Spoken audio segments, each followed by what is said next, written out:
मोठे मोठे लिडरचा प्रश्न असतो. सुरुवातीला कंपनीला गरज असते पैशाची, तर काय गॅरंटी की हीच क्वालिटी तुम्ही ठेवणार भविष्यात. जो गव्हर्नमेंट की गाइडलाइन आई है, टैक्सेस हो, जीएसटी हो या कंज्यूमर प्रोटेक्शन बिल आहे, गव्हर्नमेंट जो बोलतायत उस हिसाब से हम लोग जा रहे हैं क्या? आपल्या ॲब्सेंट मध्ये पण आपली पुढली जनरेशन इस सनेजला कसं स्प्रेड करू शकते? एरवी डेंजर क्वेश्चन ना. कि हमने प्लान में 81% डिस्ट्रीब्यूशन किया है इनकम में. डायरेक्ट सेलिंग में किसी का डेयरिंग नहीं हुआ. एथिकल डिवीजन, क्योंकि एथिकल प्रोडक्ट के साथ में डॉक्टर की टीम की जरूरत होती है. विदाउट डॉक्टर आप एथिकल सिस्टम नहीं चला सकते. ये डेयरिंग करना है ना, ये सिर्फ सनेज कर सकता है, क्योंकि ये पागलपन वाला काम है. स्प्रेडिंग स्माइल, हे स्माइल मला तुमच्या सगळ्यांच्या चेहऱ्यावर अविरत बघायचं आहे, ह्यासाठीचा हा कार्यक्रम आहे. त्यामुळे या 500 जणांची जबाबदारी मी घ्यायला तयार आहे. तुम्ही जबाबदारी स्वतःची घ्यायला तयार आहात का? पुढच्या वर्षी इथं हजर असाल. 1 जानेवारी 2023 ही आपल्या आयुष्यातली एक नवी सुरुवात असावी आणि ही सुरुवात सगळ्यांच्या आयुष्यामध्ये एक सुखद आनंद आणि एक कायमस्वरूपीचं टिकणारं स्माईल आपण जो आज फाउंडेशनच्या माध्यमातून पण सुरू करतोय, त्याचं नावही त्याच धर्तीवर आपण ठेवलंय, स्प्रेडिंग स्माईल. हे स्माईल मला तुमच्या सगळ्यांच्या चेहऱ्यावर अविरत बघायचं आहे, ह्यासाठीचा हा कार्यक्रम आहे. Great great great great. सरांनी तर सांगितलं सराचं फिलिंग. मला वाटतंय की सरांनी जी मेहनत, जो त्रास बघितलाय, तुम्हाला काय वाटतंय सर आजचं हे वातावरण पाहून? म्हणजे जेव्हा काहीच नव्हतं त्या काळात तो दिवा पेटवला होता, आज काय फील हो राहिलंय? एक्चुअली सबसे पहले तो मैं आप सभी लोगों का तहे दिल से सनेज परिवार की ओर से आपका अभिनंदन करता हूँ और आपका धन्यवाद भी करता हूँ. जो मैंने सोचा था उस सोच को भगवान ने हर कड़ी मिलाई है. मतलब जो मेरी सोच थी उस कड़ी में मिलाने के लिए अशोक सर एक कड़ी बने. आज भीष्म पितामह के स्वरूप में मैं देखता हूँ सचिन सावंत सर है कंपनी के साथ में. और आज सुबह से आपने देखा होगा कंपनी जो हमने मैनेज किया पूरा प्रोग्राम, तो उसमें हमारे गारमेंट सेक्टर के जो स्पीच आपने देखी, बहुत सारे लोगों को लगा होगा कि ये लोग गारमेंट ला रहे हैं, लेकिन ये कहीं से परचेस करके शायद बेचने के लिए कंपनी आई होगी, कहीं और से कपड़े लाते होंगे और बेचते होंगे हम लोगों को. तो गारमेंट सेक्टर का स्पीच भी आपने देखा होगा, सर को भी आपने सुना होगा. सतीश सोनवणे सर एग्रीकल्चर के लिए सर्विस के लिए उनका भी स्पीच आप लोगों ने देखा, और डॉक्टर सर को भी आपने सुना. ये सब बातें आप ऑब्जर्व करोगे तो एक्चुअली जिस सपनों के साथ में हम उतरे ना दोस्तों, वो बहुत बड़ा सपना है और उसकी एक झलक मैं आज इस डेट में इस हॉल में देख रहा हूँ. इसके लिए आपसे तहे दिल से धन्यवाद, शुक्रिया अदा करता हूँ. और ये मेहनत है आप सब, हम सब लोगों की, उसकी एक कड़ी हूँ मैं, या हमारा management. Thank you. Great great great great great. आज आम्ही तर स्टार्ट करणारच आहेत, पण आत्ता वाघीण बोलून गेल्या बघितलं. त्याच्या अगोदर आमचे ग्रेटेस्ट लीडर अमोल सर बोलून गेले, वैभव सर बोलून गेले, तुषार सर बोलून गेले, गिरीश सर बोलून गेले, गणेश सर. त्याच्या खाली पण भक्कम मोठ्या लेवलची फळी आहे. आज हे जे वातावरण चाललंय, स्वामी विवेकानंद म्हणत होते की तुम्ही मला फक्त 50 तरुण द्या. किती? मी भारतात नाही, मी जगात क्रांती करू शकतो. तर मला असं वाटतं ह्या हॉलमध्ये जवळपास आकडा काहीतरी किती आलाय सर? 600-700 किती आलाय? 650. किती? 650. आणि मला असं वाटतंय दिव्याच्या पुढे हात का जोडले जातात? तो दुसऱ्यासाठी जळतो. या जगामध्ये जे पण लोक दुसऱ्यासाठी स्वतःला जाळतील ना, चंद्रसूर्य असेपर्यंतचे नाव राहत असतात. तर मला असं वाटतं, मी जवळून बघतो की मॅनेजमेंट स्वतःला जाळतंय, आमच्या फर्स्ट सेकंड थर्ड फळी लीडर स्वतःला जाळत आहेत. तुमची सगळ्यांची तयारी आहे का? किती लोक आहेत? हात वर उंचावून सांगा, अरे रेडी. तर चलो लेट स्टार्ट. तर मला असं वाटतं आज मी सनेजचा लीडर म्हणून तुम्हाला क्वेश्चन आन्सरिंग नाही करणार सर. मी एक न्यूट्रल पर्सन आहे म्हणून मी बोलणार आहे, कारण की सगळ्यांचे करिअर आहेत आपल्याकडे. Right or wrong? होऊ शकतं ना. आज या भारतामध्ये जर बघितलं तर 20-25 वर्षात लई कंपन्यांनी लोकांना वाजवलंय सर, लीडर लोकांनी भटकवले सर, लोकांनी आत्महत्या केल्यात, जेलमध्ये गेले लोक, लई संसार बर्बाद झाले. आणि नेटवर्किंगमध्ये जर 2-3 वर्ष हवा लागली माणसाला तर ते माहीत काहीच करू शकत नाही. किती लोक लागले काहीच नाही करतात बिचाऱ्याला. ते दारोडा तरी भराय असा बेवडा होऊन फिरतो हा. मला येतंय आणि चड्डी फाटकी असते याची. तर असं आपल्याला सनेज बाबतीने होऊन द्यायचं सर. तर मला असं वाटतं प्रश्न पण लिहून आणले बरं का मी आपल्या वतीने. तर आम्ही तर सगळे सनेज सुरुवात करतोच सर. सचिन सरला माझा प्रश्न असेल सर, जसं आम्ही सुरू केलं सगळे सुरू करतायत, तर तुमच्या आयुष्यात मी ऑब्झर्व केलं की मागचे 15-20 वर्ष वेल सेट लाईफ जगत होते. आज फार लोकांचं कल्याण केलं. ह्या भारतामधले फार मोठे मोठे उद्योगपतीशी जवळून कनेक्टिव्हिटी आहे. काहीच कमी नव्हतं. असं वाटत होतं आता म्हणतात ना ते वानप्रस्थ आश्रम उतारवयात असताना का जिथं लोक म्हणतात आता बास सगळं झालं स्वतःसाठी झालं, का तुम्ही सनेज सोबत कनेक्ट झालात? काय कारण आहे? असं कुठल्या विचाराने तुम्हाला सनेजला कनेक्ट केलं? पहिल्या प्रश्नाचं उत्तर देण्याच्या पूर्वी एक फक्त मला तुमच्याशी फार महत्त्वाचा एक प्रॉमिस हवं आहे. आणि ते प्रॉमिस जर त्या पद्धतीनं रिअलायझेशनमध्ये येणार असेल तर कदाचित मी देणाऱ्या प्रत्येक प्रश्नाचं उत्तर हे तुमच्या आयुष्यामध्ये कदाचित क्रांती घडवू शकेल. ॲनिव्हर्सरीच्या प्रोग्रॅममध्ये पण मी बोललो होतो, आज पुन्हा तेच रिपीट करतो आहे. मला एक तुमच्या सर्वांच्याकडून प्रॉमिस हवं आहे. आज तारीख आहे, ती तारीख नोट करा. पुढच्या वर्षी कदाचित हॉल मोठा असेल, डेस्टिनेशन वेगळं असेल, लोकेशन कदाचित वेगळं असेल, परंतु सेम डेट पुढच्या वर्षी हीच लोक मला एवढीच लोक यातील एकही व्यक्ती कमी झालेला नको आहे. हे प्रॉमिस मला आज तुमच्याकडून पाहिजे की पुढच्या वर्षी जर तुम्ही सर्वजण हजर असाल याच कार्यक्रमाला ट्रान्सफॉर्मेशन 2024ला, तर मी तुम्हाला एवढंच सांगू शकतो की तुम्ही आज जे स्वप्न बघणार आहे ते स्वप्न पूर्ण करण्यासाठी इथून पुढं ईच अँड एव्हरी सेकंड मी काम करायला तयार आहे. हे प्रॉमिस मला तुमच्याकडून हवं आहे. कदाचित हे ड्राफ्टेड सेंटेन्स वाटू शकतं, परंतु तसं नाही आहे. माझ्या बोलण्यातला अर्थ तुम्हाला कदाचित मागच्या बऱ्याच जणांना मी बोलतो ते करतो हे सेंटेन्स सांगायची आवश्यकता नाही राहिलेली. त्यामुळं या 500 जणांची जबाबदारी मी घ्यायला तयार आहे. तुम्ही जबाबदारी स्वतःची घ्यायला तयार आहात का पुढच्या वर्षी इथं हजर असाल? कारण यातला प्रत्येक डेटा रेकॉर्डेड आहे. तुम्ही जर वजा झाला तर पर्सनली माझा फोन येणार आहे, एवढं लक्षात ठेवा. सरांनी फार छान प्रश्न विचारला. प्रत्येकाच्या आयुष्यामध्ये एक छोटीशी स्टोरी असते.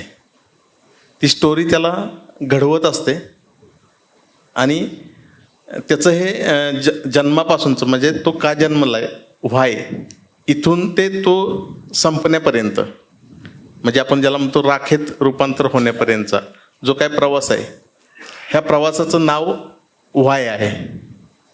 मला ज्या दिवशी कळलं माझा व्हाय काय आहे, त्यावेळेला मला माझी बॅकग्राऊंड माहिती होती की मी एकुलता एक मुलगा आहे, ज्याचे वडील वयाच्या म्हणजे 11व्या महिन्याला मी असताना वारले होते. ज्या आईनं मला एकटा मुलगा असताना काहीतरी स्वप्न बघून एका चांगल्या एज्युकेशन लेवलला पोचून, त्या काळातला मी म्हणजे फोर्ड फाउंडेशनचा एकमेव स्टुडंट आहे स्कॉलरशिपचा. तुम्हाला जेवढा पगार असू शकतो तेवढी मला स्कॉलरशिप होती. $1000 त्या काळातला काउंट केला तर फार मोठा अमाऊंट होता. जिथं आम्हाला पासआउट झाल्यानंतर कंपनी ज्यावेळी इंटरव्ह्यू घ्यायची, कॅम्पस इंटरव्ह्यू म्हणतात आजकाल इंजिनिअरिंगला त्याला, माझं इंजिनिअरिंग ग्रॅज्युएट आहे BTech ॲग्रिकल्चरमध्ये. जिथं आम्ही कॅम्पस इंटरव्ह्यूत जर आम्हाला विचारलं ना की तुझी एक्सपेक्टेड सॅलरी काय आहे, तर आम्हाला 5,000 रुपयाच्या वर सांगायची ताकदच होत नव्हती. किती? 5,000 रुपये. अशा काळात व्यवसायात उतरण्याचं स्वप्न, ज्याची बॅकग्राऊंड 500 रुपये महिन्याला पॉकेट मनी असण्याची असताना स्वप्न बघणं, हे त्यावेळेला फार मोठी टास्क होती.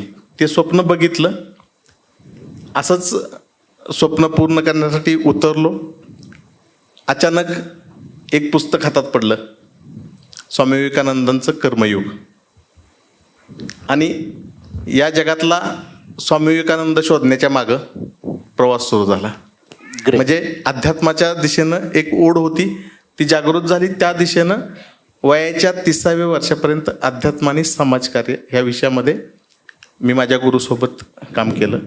आयुष्यामध्ये अशा भरपूर घटना घडतात जिथं तुमचा आयुष्यातला टर्निंग पॉईंट असतो. मी हा टर्निंग पॉईंट एवढ्यासाठी सांगतोय की ही स्टोरी प्रत्येकाची आहे. छोटी छोटी स्टोरी असते, परंतु त्याचा इम्पॅक्ट आयुष्यामध्ये जर तुम्ही पॉझिटिव्ह घेतला ना तर काय होऊ शकतं हे मला तुम्हाला त्यातून सांगायचे. मी ज्याप्रमाणे सांगितलं की ज्या क्षणाला 5,000 रुपये सांगायची ऐपत नव्हती पगार, त्यावेळेला स्वप्न होतं अनेक तरुणांच्या हाताला काम द्यायचं, हे काम करायचं, काम घ्यायचं. आणि ह्या सगळ्या प्रवासामध्ये ज्या वेळेला अशा कंडिशनला पोचलो की निर्णय काय घ्यायचा आहे, तर तिथं निर्णय क्लिअर होता. कारण मी माझ्यासाठी जगतच नव्हतो. पहिल्या दिवशीपासून सुरुवात होती, आजपर्यंत तोच प्रवास चालू आहे. ते डॉट कनेक्ट होतात. जो ईश्वर आहे ना, तुमच्या अशा चांगल्या विचारांना आहे ना कनेक्ट करत असतो चांगल्या लोकांशी. मी अशा चांगल्या लोकांशी कनेक्ट होत राहिलो, चांगलं काम केलं. पश्चिम महाराष्ट्रामध्ये ज्यावेळेला मी ह्या इंडस्ट्रीमध्ये आलो त्यावेळी कोरफडमध्ये फार मोठा फ्रॉड झाला होता. शेतकरी फार पिचला होता त्या विषयामध्ये. माझ्या गुरूंनी मला आदेश दिला की तुला यातून सोल्युशन द्यायचे. माझं ते फील्ड नव्हतं. मी त्या फील्डमध्ये आलो बाय डिफॉल्ट. त्यानंतर मी आयुर्वेदामध्ये आलो. अनेक नेटवर्किंग कंपन्या असतील, महाराष्ट्रातल्या टॉपच्या नेटवर्किंग कंपनींना सप्लाय करत होतो. आर्थिक दृष्टिकोनातून काहीच टार्गेट असं काहीच नव्हतं. कारण त्याच्या पुढं काय असं लिमिट क्रॉस केलं होतं की त्याच्या पुढं काय असते असं काही विषय नव्हता. कारण बॅकग्राऊंड आध्यात्मिक असल्यामुळं समाधान हा फार वेगळ्या लेवलचा विषय होता माझ्यासाठी. आणि मग हे बघत असताना पुन्हा एकदा टर्निंग पॉईंट आयुष्यात आला. एक ॲक्सिडेंट घडला ज्यामध्ये मी 2 वर्ष ऑन बेड रेस्ट होतो. त्याच्यानंतर कोविड आला. आणि ह्या पिरियडमध्ये आता ठरवलं होतं, कारण माझा पुनर्जन्म होता. कारण डॉक्टरांनी मला ज्यावेळी सोडलं होतं दवाखान्यातून त्यावेळी सांगितलं होतं की बघा आता 15 दिवस एक म्हणजे कदाचित तयारी करून घ्या बाकीची सगळी. तर ह्या 15 दिवसानंतर सुद्धा मी म्हणजे काय ईश्वर कृपा असेल, काही अजून कार्य म्हणजे माझ्या हातून काय त्याला घडवून घ्यायचं असेल तर काय असू शकतं बॅलन्स. मग त्यातून सावरल्यानंतर ठरवलं की आता राहिलेला उर्वरित तर कदाचित बोनसच मिळाला आहे. मग चला पुन्हा एकदा नव्या जोमानं ज्या कारणासाठी मला पुनर्जन्म मिळाला आहे तो आपण करायला पाहिजे. त्याचं कार्य राहिलेलं उर्वरित कार्य करायला पाहिजे. या क्षणाला हा डॉट कनेक्ट झाला. मी स्वतःहून कधीही कुठल्या मीटिंग्स जास्त अटेंड करत नव्हतो. परंतु मला राठोड सरांच्याबद्दल सांगण्यात आलं की चला एकदम म्हणजे छान पर्सनॅलिटी आहे, एकदा भेटून येऊया आपण. तुम्हाला काम जर करायची इच्छा नाही ना, काम करू नका, फक्त भेटून तर घ्या. एक मध्यस्थ माझे नातेवाईक आहेत, त्यांनी मला भेटवलं. मी भेटलो आणि कसं असतं की आपण फर्स्ट साईटला म्हणतो तसा प्रकार आहे. त्यांचे विचार ऐकले, प्रेमात पडलो. कारण कुठंतरी तो वेवलेंथ जुळला. त्याच्यानंतर पूर्ण होत नव्हतं ती, म्हणजे सायकल पूर्ण होत नव्हती. समाधान जे मी काय हुडकत होतो म्हणजे असं एक थोडासा वाटत होतं की कुठंतरी काहीतरी मिसिंग आहे. त्याच्यानंतर काही दिवसानंतर अशोक सरांची भेट झाली, विचार ऐकले आणि आता वाटलं की हां आता हे सर्कल पूर्ण होते, परिपूर्ण होते. जिथं आता कारण पैशासाठी काय करायचं राहिलं नव्हतं, तो काय ऑब्जेक्ट राहिला नव्हता आयुष्यामध्ये. मग सरांचे विचार, राठोड सरांचं व्हिजन ह्या सगळ्याशी कनेक्ट होऊन ठरवलं की चला माझ्या आयुष्यातला हा शेवटचा प्रोजेक्ट असेल ज्याच्यामध्ये मी येणाऱ्या इथं सनेज परिवारामध्ये येणाऱ्या प्रत्येकाच्या चेहऱ्यावर मला स्माईल जर आणता आलं, त्यांचं आयुष्य जर काही थोडंफार मला काय ट्रान्सफॉर्म करता आलं तर मी त्यासाठी माझा दिवस रात्र द्यायला तयार आहे. रादर दॅन मला कोणताही त्याच्यामागे, सरांना माहिती आहे पहिल्या दिवशीपासून मी असाच आहे, मी जे आहे ते बोलतो. मला मी ज्या वेळेला तुमच्या 500 लोकांची लिस्ट आणि त्याच्यानंतर मी असं बोलतो ना की नाही पुढच्या वर्षी जर कोणी नसेल तर मग मी त्यांना फोन करणार आणि ज्यांची स्वप्न पूर्ण नाही झाली त्याची जबाबदारी माझी. तर हे बोलतानाची जबाबदारी आहे ना ही मला जाणवती ना. मी प्रत्येक वेळेला स्टेजवरून सांगितलं की मला इथं उभं राहिल्यानंतर फार जबाबदारी जाणवती. जे फॅमिली आपली स्वतःची फॅमिली असल्यानंतर त्या प्रत्येकाच्या चेहऱ्यावर हसू यावं ह्यासाठी जे पण काय करायला लागेल ना तेवढी मेहनत करायची माझी तयारी आहे, अगदी प्रामाणिकपणे.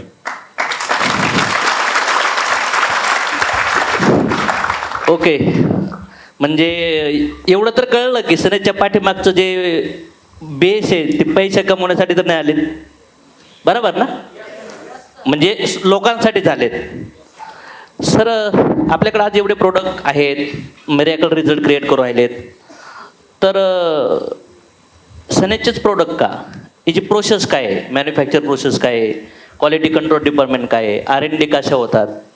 कशा लेवलनी हीच क्वालिटी लाईफ लॉंग मेंटेन राहील? किंवा यासाठी खरंच याची गरज आहे का लोकांना? आता तुम्ही सगळ्यात चांगलं उदाहरण जर बघितलं असेल आपल्या आयुष्यामध्ये, आता कोविड येऊन गेला, बरोबर. आरोग्य, शरीरशास्त्र किंवा इम्युनिटी हा शब्द जगात सगळ्यात जास्त ट्रेंड ह्या 2 वर्षात झाला. इम्युनिटी, बरोबर आहे ना? मोजता येते का इम्युनिटी?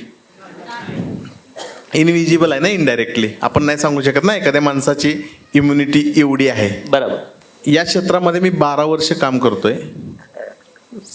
सनेजमध्ये येणारा प्रत्येक प्रोडक्ट याची R&D प्रोसेस ही किमान 5 ते 10 वर्षापूर्वीपासून चालू असणारे प्रोडक्ट, ज्याची R&D वेल क्लिअर आहे. जिथं पॅनल काम करतो डॉक्टरांचा, त्याच्या क्लिनिकमध्ये बेसिक ट्रायल्स होतात, त्याच्यानंतरच आयुर्वेदिक मेडिसिनमधलं ईच अँड एव्हरी प्रोडक्ट हे तुमच्या सोबत समोर आणलं जातं. ह्याची एक प्रोसेस आहे. त्या प्रोसेसच्या व्यतिरिक्त कोणतंही प्रोडक्ट गुगलवरनं टाईप करून अमुक अमुक इन्ग्रेडियंटचा उपयोग हा होतो आणि मग तो टाकून असं कुठलंही प्रोडक्ट तयार होत नाही. आजकाल बऱ्याचशा कंपन्या त्या पद्धतीनं प्रोडक्ट तयार करतात. असं काही नसतं. प्रोडक्ट बनवण्याची एक चांगली प्रोसेस आहे, ज्याच्यामध्ये R&D इन्व्हॉल्व असते. कोणताही इन्ग्रेडियंट, कोणताही मोलिक्यूल वापरताना तो का वापरला पाहिजे, तो किती प्रमाणात वापरला पाहिजे, त्याचं शास्त्रशुद्ध प्रमाण असतं. आणि त्या पद्धतीनं जर आपण एखादं प्रोडक्ट तयार केलं तर तुम्ही बघितलं असाल, तुम्हाला जे रिझल्ट अनुभवायला भेटतात, अनइमॅजिनरी जे रिझल्ट येतात ना, ते फक्त त्याच्यामध्ये 2 तत्व आहेत. एक फार चांगल्या प्रोसेस, GMP ज्याला आपण मानांकन म्हणतो, गव्हर्नमेंटचं मानांकन आहे, अशा प्रोसेसमध्ये ही सर्व उत्पादने तयार होतात. टेक्निकली डॉक्टर्सच्या ऑब्झर्वेशन्समध्ये, फार्मासिस्टच्या ऑब्झर्वेशन्समध्ये ही सर्व मेडिसिन्स तयार होत असतात. त्याचबरोबर आयुर्वेदाचा जो बेसिक टच आहे, ज्याला अध्यात्म म्हणतो आपण, आपलं कोणतंही प्रोडक्ट शास्त्रशुद्ध पद्धतीनं तयार होताना तो संस्कार पण त्याच्यावर केला जातो. तिथले जे आमचे कर्मचारी आहेत जे काम करतात, तिथे एक म्युझिक पण त्या पद्धतीनं, म्युझिक थेरपी पण असते. बऱ्याच जणांना म्युझिक थेरपी माहीत असेल, मंत्रोच्चार असतात. अशा पद्धतीमध्ये ही उत्पादनं तयार होतात आणि चांगल्या भावनेनं ती दिली जातात. त्याचा उपयोग व्हावा, तुम्ही तशीच ती उत्पादनं ग्राहकाला देता, त्यामुळं 100% त्याचं आपल्याला चांगले रिझल्ट्स बघायला मिळतात. पूर्ण ह्या प्रोसेस फॉलो केल्याशिवाय कोणतंही प्रोडक्ट घाई गडबडीमध्ये, कोणताही इन्ग्रेडियंट, एखादा जरी इन्ग्रेडियंट एखाद्या प्रोडक्टमधला अवेलेबल नसेल तर प्रोडक्ट शॉर्ट केलं जातं, परंतु त्या प्रोडक्टमध्ये कॉम्प्रोमाइज केलं जात नाही. माझ्यावर बऱ्याच वेळा प्रेशर येतं, बऱ्याच वेळा तुमचे डायरेक्ट कॉल्स येतात की सर हे प्रोडक्ट नाही आहे, आम्हाला त्याची फार गरज आहे किंवा हा डिमांड आहे मार्केटमधला. ओके. परंतु ते डिमांड क्लिअर करण्यासाठी म्हणून आपण आजपर्यंत कधीही कॉम्प्रोमाइज केलं नाही आणि कधीही कॉम्प्रोमाइज आपण करणार नाही. कारण ज्यावेळी रॉ मटेरियल येतं पहिल्यांदा त्याचं टेस्टिंग होतं, ते अप टू मार्क आहे का. कारण एक उदाहरण देतो तुम्हाला मी. अश्वगंधा सगळ्यांना वेल नोन आहे. 150 रुपये किलो पण मिळतं रॉ मटेरियल आणि 500 रुपये किलो पण मिळतं. सातारमध्ये पण उगवतं आणि मध्य प्रदेशमधल्या नीमचमध्ये पण उगवतं. मग नीमचमधलं जगात बेस्ट काय आहे, तिथल्या सॉईलची कंडिशन, तिथला जो अल्कलॉइड पर्सेंटेज त्याच्यामध्ये जो येतो तो तिथल्या मातीचा गुणधर्म आहे. म्हणजे जसं आपण पाचगणीतली स्ट्रॉबेरी सगळीकडे येते ना, पण पाचगणीतली स्ट्रॉबेरी चांगली फार छान लागते आणि इतर स्ट्रॉबेरी त्याच्या मानानं तुलनात्मक दृष्टिकोनातनं तेवढी टेस्ट देत नाही. तसं ज्या विभागामध्ये ज्या ठिकाणी जे रॉ मटेरियल अवेलेबल होतं चांगल्या दर्जाचं, ते रॉ मटेरियलच प्रोक्युअर केलं जातं, त्याच्या टेस्ट केलं जातं आणि त्याच्यानंतर हे प्रोसेसमध्ये जाऊन प्रोडक्ट तयार होतं. म्हणून तुम्हाला सर्वोच्च प्रकारचे जे रिझल्ट मिळतात ना, ते त्यामुळं मिळतात. कारण आपण प्रोडक्टमध्ये कधीही कॉम्प्रोमाइज केलं नाही आणि ही लाईफ लॉंग कमिटमेंट आहे. आपल्याला त्याच्यामध्ये कुठंही कॉम्प्रोमाइज केलं नाही पाहिजे, कारण आपण ग्राहक हा देव मानतो आणि त्याच्याबद्दल एखादं चुकीचं काम करणं हे आपल्या इथिक्समध्ये बसत नाही. ते करायला नाही पाहिजे. शॉर्ट जरी झालं प्रोडक्ट तरी तुम्हाला काही दिवसानंतर अवेलेबल होतंच. तेवढे पेशन्स आपल्याला ठेवले पाहिजे रादर दॅन चुकीचं काम करण्यापेक्षा. त्यामुळं हे इथिक्स आपण पाळतोय, तेच इथिक्स तुम्हीही पाळा. अतिशय चांगल्या पद्धतीने ते प्रोसीड होईल. म्हणजे प्रोडक्टची क्वालिटी, प्रोडक्टचा रेट हा इन्ग्रेडियंटवर डिपेंड असतो का? 100%. कारण एखादं प्रोडक्ट ज्यावेळी तयार होतं, आता त्याच्यामध्ये 1:1, 1:5, 1:10 अशा प्रकारच्या रेशोचे एक्स्ट्रॅक्ट असतात. त्याचं जो मोलिक्यूल असतो त्या मोलिक्यूलचं पर्सेंटेज असतं. कोणत्या प्रकारे कोणत्या प्रमाणात त्याचा इन्ग्रेडियंट ॲड करतंय याच्यावर त्या प्रोडक्टची क्वालिटी असते. त्यामुळे त्याच्यावर रेट डिपेंड असतात. आणि कोणतंही प्रोडक्ट आपल्याला तुलनात्मक दृष्टिकोनातून कधी कधी महाग वाटू शकतं, परंतु आपली तयार करण्याची प्रक्रिया आणि जे रिझल्ट येत आहेत ते रिझल्ट त्यामुळेच आहेत की आपण प्रीमियम क्वालिटी यूज केलेली आहे. कदाचित त्याच सेम प्रकारचं प्रोडक्ट एखाद्या दुसऱ्या कंपनीमध्ये कमी किमतीत किंवा जास्त किमतीत पण असू शकतं, परंतु आपल्या प्रोडक्टचं सॅटिस्फॅक्शन मिळण्याच्या मागचं जे कारण आहे, मुख्य कारण ते हे आहे की आपण फार चांगल्या पद्धतीनं जेन्युइन प्रकारे रॉ मटेरियलची निवड करतो आणि ते त्या पद्धतीनं वापरतो. त्यामुळं ह्या प्रोडक्टचे रिझल्ट चांगल्या प्रकारे येतात. ओके. म्हणजे आज सर माझा अनुभव काय आहे की इथं पण बरेच लोक असतील ज्यांनी 2-2, 4-4, 5-5 कंपनीचे प्रोडक्ट वापरले, ज्या मार्केटमध्ये म्हणजे नावाजलेल्या कंपन्या आहेत, आणि त्यानंतर त्यांचे डिस्ट्रीब्युटर लोक आपले प्रोडक्ट वापरतात. ते तुमचा आकाश होणं पाहिजे. किती लोकांना अनुभव आलाय? तर मला असं वाटतं याचं उत्तर क्लिअर झालं असं. म्हणजे कधी कधी होतं ते सेम बिरियात आणि ते स्वस्त प्रोडक्ट विकू राहिला, तुम्ही कसं काय मागे घेतात, बरोबर ना? तर मला असं वाटतं सगळ्याचा प्रश्न हा मिटला असेल की इन्ग्रेडियंटवर तर सगळ्या गोष्टी. नाही, तुम्हाला जसा अनुभव आहे ना की कस्टमरचा किंवा दुसऱ्या कंपनीचे डीलर्स किंवा आपले प्रोडक्ट कंझ्युम करायला मागतात, तसं असंच आहे ना. आता मी मॅन्युफॅक्चरर म्हणून आज वेंचर आपलं होण्याच्या पूर्वी लोक म्हणायचे ना काय सोना द्या, पण त्यांचं इंटेन्शन ते नव्हतं तेवढ्या कमी किमतीत द्या. म्हणजे थोडक्यात काय आहे, तुम्ही घेताना पण म्हणजे घेणाऱ्याची पण प्रवृत्ती तशी पाहिजे ना की चांगलं प्रोडक्ट पाहिजे, कॉस्ट नो बार. तुम्हाला काय वाटतंय, कसं आहे माहिती आहे का, तुम्ही आपण गाडी घ्यायला गेलो आणि आता आपल्याकडे ट्रेंड आहे, आपण गाडीत मॅन्युफॅक्चरला सांगितलं नाही मला हे असं पाहिजे, मला ते तसं पाहिजे, तर ते तशा पद्धतीनं होऊ शकतं का? त्यांना त्याचे टेक्निकल रिझन माहीत आहेत ना की लेफ्ट हँड ड्राईव्ह नाही भारतात नाही चालत ना, राईट हँड ड्राईव्ह पाहिजे. तसा विषय आहे. म्हणजे मार्केटमध्ये सगळ्याला प्रोडक्टची गरज आहे, पण त्याला क्वालिटी प्रोडक्ट पाहिजे, आणि क्वालिटी पाहिजे असेल तर त्याला प्राइस पे करावं लागेल. मग या ऑब्जेक्शनला आपण हँडल करू शकलो पाहिजेत. नेक्स्ट क्वेश्चन आहे सर, डायरेक्ट सेलिंगच्या कंपन्या म्हणतात की आमचे ओन मॅन्युफॅक्चरिंग आहे, तर आपण ऑलमोस्ट आता नियर अबाउट 250+ प्रोडक्ट आपल्या बास्केटमध्ये आहेत. तर ओन मॅन्युफॅक्चर संदर्भात तुम्ही काय क्लिअरिटी देऊ शकता आम्हाला? आता मी कदाचित पहिल्या प्रश्नामध्ये हे उत्तर दिलंय की मी सनेज सोबत हा म्हणजे माझ्या लाईफमधला शेवटचा प्रोजेक्ट आहे. ओके. मग जर शेवटचा प्रोजेक्ट असेल तर त्याच्यासाठी नियोजन पण त्याच पद्धतीचं आहे. माणूस शेवटचा षटकार कसा मारतो माहिती आहे ना, शेवटचा बॉल आहे माझ्यासाठी आज समजून चाला, आणि मला षटकारच मारायचा आहे, बरोबर ना? म्हणजे आम्ही असं म्हणू शकतो का सनेज आणि सह्याद्री जॉईंट व्हेंचर? हा जॉईंट व्हेंचरच आहे. तुमच्या लक्षात आतापर्यंत जर आलं असेल, मला वाटतंय बरेच मेन लीडर्स माझ्या सोबत कनेक्ट असतात. मी दुसरं काहीच करत नाही. सकाळी उठलो की सनेज असते आणि संध्याकाळी झोपताना पण सनेजच असते. म्हणजे मला असं वाटतंय टाळ्या झाल्या पाहिजे की आपले almost 70 to 80% product on manufacturing आहे. आणि जे पण प्रोडक्ट आपण स्वतः मॅन्युफॅक्चर नाही करत ना, त्याचं फॉर्म्युलेशन आपण स्वतः डेव्हलप केलेलं असतं. आपण रिस्क घेत नाही अजिबात, कारण आपल्या कस्टमरसाठी आपण प्राईमच सिलेक्शन करणार. कुठलीही गोष्ट आपण कॉम्प्रोमाइज करणार नाही. दुसरी एक महत्त्वाची गोष्ट सांगतो, आत्ता आपला जो सह्याद्री हा हब आहे ना, हब एवढ्यासाठी म्हणतोय त्याच्यामध्ये 300 इंडस्ट्रीज आहेत आत. किती आहेत? 300 इंडस्ट्रीज कधी डेव्हलप होणार माहिती आहे? आपण हा जो आता ट्रान्सफॉर्मेशनचा प्लॅन केलाय ना, ईच अँड एव्हरी, जसं आपण सोप हा सेपरेट सेगमेंट झाला आपला, असा प्रत्येक कॅटेगरीने प्रत्येक सेगमेंट सेपरेट होणार आणि त्याच्यासाठी लागणारं इन्फ्रास्ट्रक्चर तयार करण्याची सह्याद्रीची क्षमता आहे. त्यामुळे त्याची काळजी तुम्ही अजिबात करू नका. तुम्हाला प्रोडक्ट कितीही प्रमाणात लागला, शॉर्टेजचं कारण मी सांगितलं, त्याच्या व्यतिरिक्त आर्टिफिशियल शॉर्टेज तुम्हाला कधीही येणार नाही, हा माझा शब्द आहे.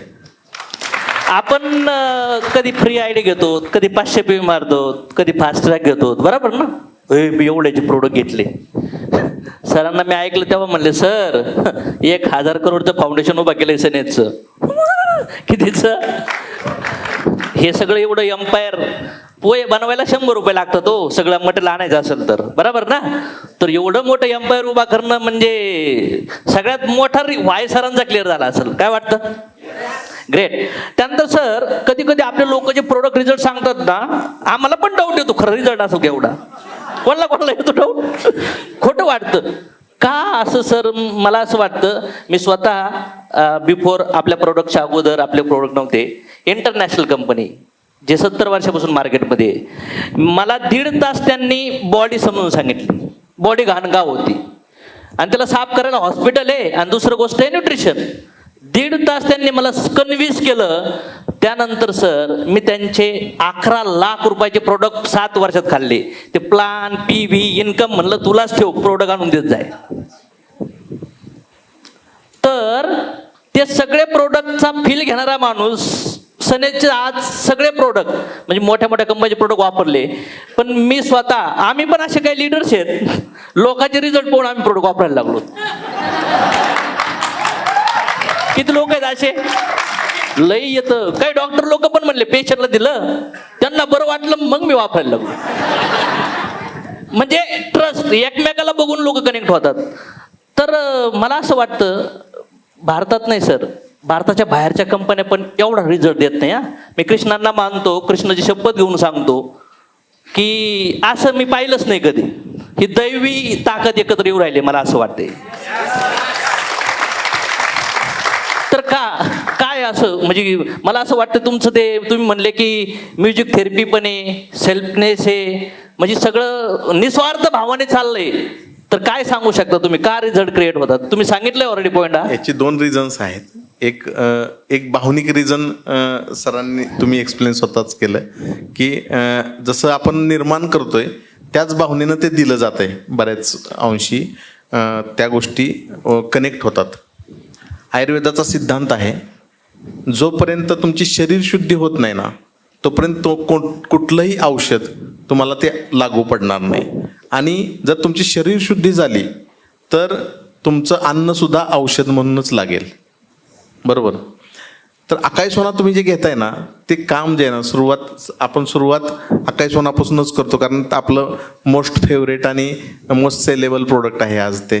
त्यामुळं अकाई सोना कामच हे करतं की तुमचं शरीर शुद्ध करत नाही, डिटॉक्सिफिकेशनचं काम करतं. कदाचित येणाऱ्या काळामध्ये आपण त्याचे ओरॅक व्हॅल्यू पण लॅबला टेस्टिंगसाठी दिलेले आहे, त्याचे पण रिपोर्ट येतील आपल्याकडे. कदाचित अनइमॅजिनरी, जसं तुमच्यासाठी सुद्धा आम्ही मॅन्युफॅक्चरर सुद्धा, आम्हाला सुद्धा कधी कधी वाटतं ना, अरे हे अनइमॅजिनरी आहे, आम्ही कधी प्रेझेंट पण केलं नाही की हे रिझल्ट येतील. परंतु होतं काय, तुमचं शरीर शुद्धी झाल्यामुळं नंतर कुठं ते लागू पडेल, कुणाला काय आजार आहे हे तर आपल्याला माहीत नसतंय, परंतु तो अनइमॅजिनरी आपल्यासाठी असतं आणि तो रिझल्ट मिळून जातो. पण हे अनइमॅजिनरी नाहीये, ह्याच्या मागं शास्त्र आहे. शरीर शुद्धी झाली ना, म्हणजे कुठंही तुम्ही खर्च 30-35 हजार रुपये करून पंचकर्म करावं लागतं. हे शरीर शुद्धी करून जर तुमचं अन्न सुद्धा मेडिसिन होत असेल ना, तर अकाई सोना इज द बेस्ट डिटॉक्स. म्हणजे मी आज इन इंडिया किंवा इन वर्ल्ड असं नाही बोलणार आहे, परंतु दिस इज द बेस्ट डिटॉक्स. ते आपण क्लेम रिपोर्ट आल्यानंतर करू. ओके, म्हणजे डिटॉक्सिफिकेशन झाल्यामुळं प्रॉपरली तुमची बॉडी तयार होती. कोणतंही तुम्ही प्रोडक्ट जे नंतर घेताय ते फार चांगल्या पद्धतीनं कार्य करतंय. असं म्हणू शकतो का आपण, फार घाण झालेला कपडा निर्मा पाण्यात साबणे धुवून त्याला क्लिअर केलं जाते बॉडीला? येस, अगदी बरोबर आहे. ओके, म्हणजे मिरेकल रिझल्ट येण्याचं हे कारण आहे. याचा अर्थ असं पण आहे का की लोक प्रॉपर न्यूट्रिशन कंझ्युम करत नाहीये, शॉर्ट फॉल आहे भरपूर? काय होतं, जरी आपण वरवर जरी दिसत असलं की आपण निरोगी आहे, न्यूट्रिशन काउंट, मी जसं मगाशी आपल्याला बोललो की इम्युनिटी काउंट नाही करतायत. कोरोनामध्ये कळली कोणाची इम्युनिटी चांगली आहे आणि कोणाची नाहीये, बरोबर ना. ग्रामीण भागामध्ये बघा ना, शेतकरी वगैरे लोकांच्या त्या वर्गामध्ये कमी ऍडमिट रेशो होता किंवा कमी त्या पद्धतीने दाखल झाली.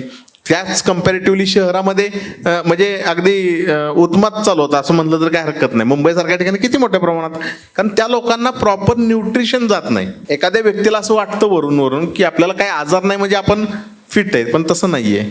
तर त्यासाठी आपले न्यूट्रिशनचे जे प्रोडक्ट आहेत म्हणजे ओमेगा असेल, D3 असेल, मल्टीव्हिटॅमिन असेल, ते रेग्युलर कंझ्युम केले पाहिजेत. त्यांना काही बाकीचा हार्म होण्याची अडचण नाहीये, कारण त्याच्यात नॅचरल थिंग्सच आपण वापरलेत सगळ्या. अगदी तुम्हाला मिळणारी कॅप्सूल सुद्धा व्हेज आहे, जिलेटिन कॅप्सूल नाहीये ती.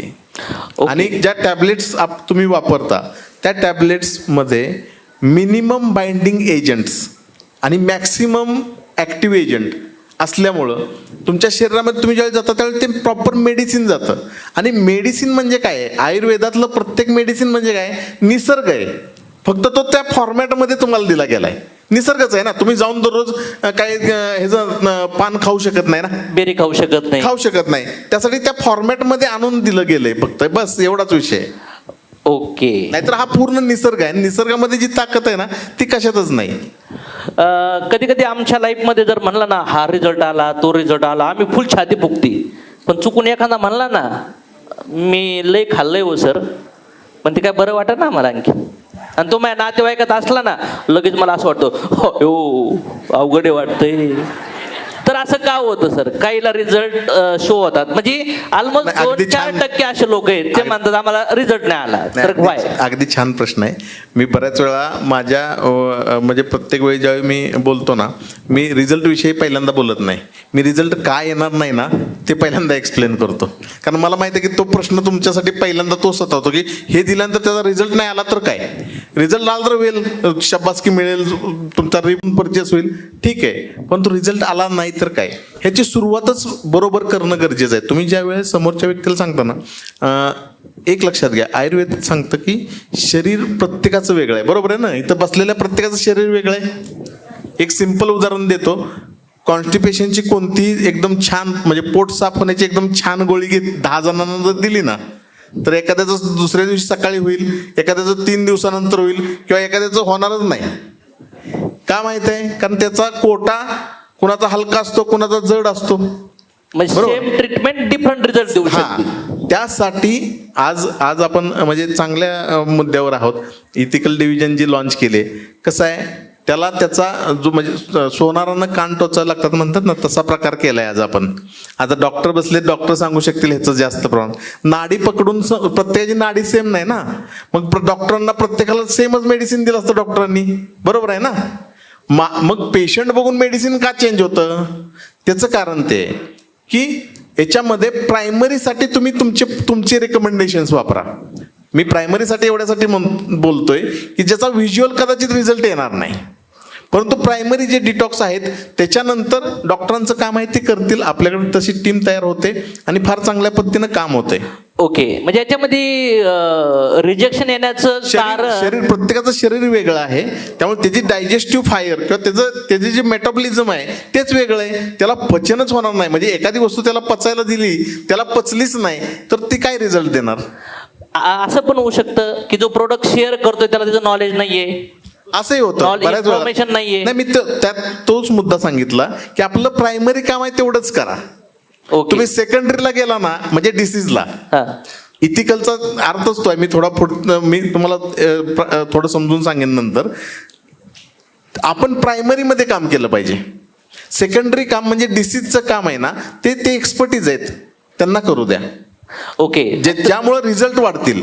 तुमचं काम काय आहे माहित आहे की समोरच्या व्यक्तीला प्रायमरी ट्रीटमेंट देणं, सप्लिमेंटरी किंवा प्रायमरी ट्रीटमेंट. जिथं ॲलोवेरा ज्यूस सारखी गोष्ट आहे, त्रिफळासारखी गोष्ट आहे, त्याला द्या ना 15 दिवस, त्याचं पोट साफ होतं. जो एक लक्षात घ्या, आजकालच्या दिनचर्येबद्दल आपण बोलणारच आहे, पण आजकालच्या दिवसभराच्या तुम्ही जर शेड्यूलमध्ये जर विचार केला, स्वतःच्या घरातल्यांच्या सुद्धा, किंवा तुम्ही बाहेर तुमचे मित्र असतील, तुमच्या जेवणाची वेळ ही टोटल रॉंग आहे. इथं बसलेल्यापैकी 10% सुद्धा लोक संध्याकाळचं जेवण 7च्या आत करत नाहीत, बरोबर, आजाराला सुरुवात तिथूनच होते. झोपण्याच्या पूर्वी 2 ते 3 तास तुमचं जेवण व्हायला पाहिजे, तर ते डायजेस्ट व्हायला तुम्हाला तेवढा वेळ मिळतो. किती जण आहे तिथले जे जेवण केल्यानंतर 3 तासानंतर झोपतात? आहे का? बरोबर, म्हणजे 10% सुद्धा हात वर नाही झाले. म्हणजे माझं प्रेडिक्शन अजून खाली आलं. म्हणजे 1% लोक आहेत जे 3 तासां वेळ देत असतील, जे खाल्लंय ते पचवायला. आता जे खाल्लंय ते पचणारच नाही तर तुमचं औषध कुठनं लागू होणार? ओके, पण जर आता आपल्याला डिजीजच्या व्यतिरिक्त, जसं मला काही त्या काळात माझं थोडं वेट वाढलं होतं, मला डॉक्टरने सांगितलं होतं चरबी वाढली आहे, आतमध्ये शरीरात फॅट वाढलेत, इश्यू येऊ शकतात. तर मग मला ऑर्गनचं नॉलेज दिलं, बॉडी समजून सांगितली त्यांनी, मला थोडं एज्युकेट केलं. त्याच्यामुळे मग मी प्रोटीन घ्यायला लागलो, लिक्विड घ्यायला लागलो, त्यानंतर विटॅमिन घ्यायला लागलो, त्यानंतर मी फ्रूट सलाड व्हेजिटेबल्स आलो. आणि ज्यावेळेस मला कळतं की मी खाण्यामधून माझं शॉर्टफॉल होतंय, तेव्हा मी सप्लिमेंटरी यूज करतो. तर मग आपल्या लोकांना सप्लिमेंटरीची सवय लागण्यासाठी लोकांना काय समजवलं पाहिजे लोकांनी, असं वाटतं मला? साधा विषय आहे अगदी. म्हणजे अक्षय कुमारची सुद्धा ऍडव्हर्टाईज बघितली तर आपण तो म्हणतो की बॉडी वेटला 1 ग्रॅम प्रोटीन घेतलं पाहिजे. ते अन्नातून मिळू शकत नाही ना. आजकाल जे आपल्याकडे अन्न येतं, सकाळीच्या सेशनमध्ये सोनवणे सरांनी सांगितलं की आपण काय खातोय, बरोबर ना. मग आपण जर ते खात असेल तर प्रोटीनचं एक्सपेक्टेशन काय ठेवणार आहे आपण त्या अन्नातनं? तुम्हाला सप्लिमेंटरी म्हणूनच घ्यावं लागेल प्रोटीन, असा विषय आहे तो. आज मार्केटमध्ये, ट्रॅडिशनल मार्केटमध्ये प्रोडक्ट विकतात, नेटवर्किंगमध्ये प्रोडक्ट्स विकतात.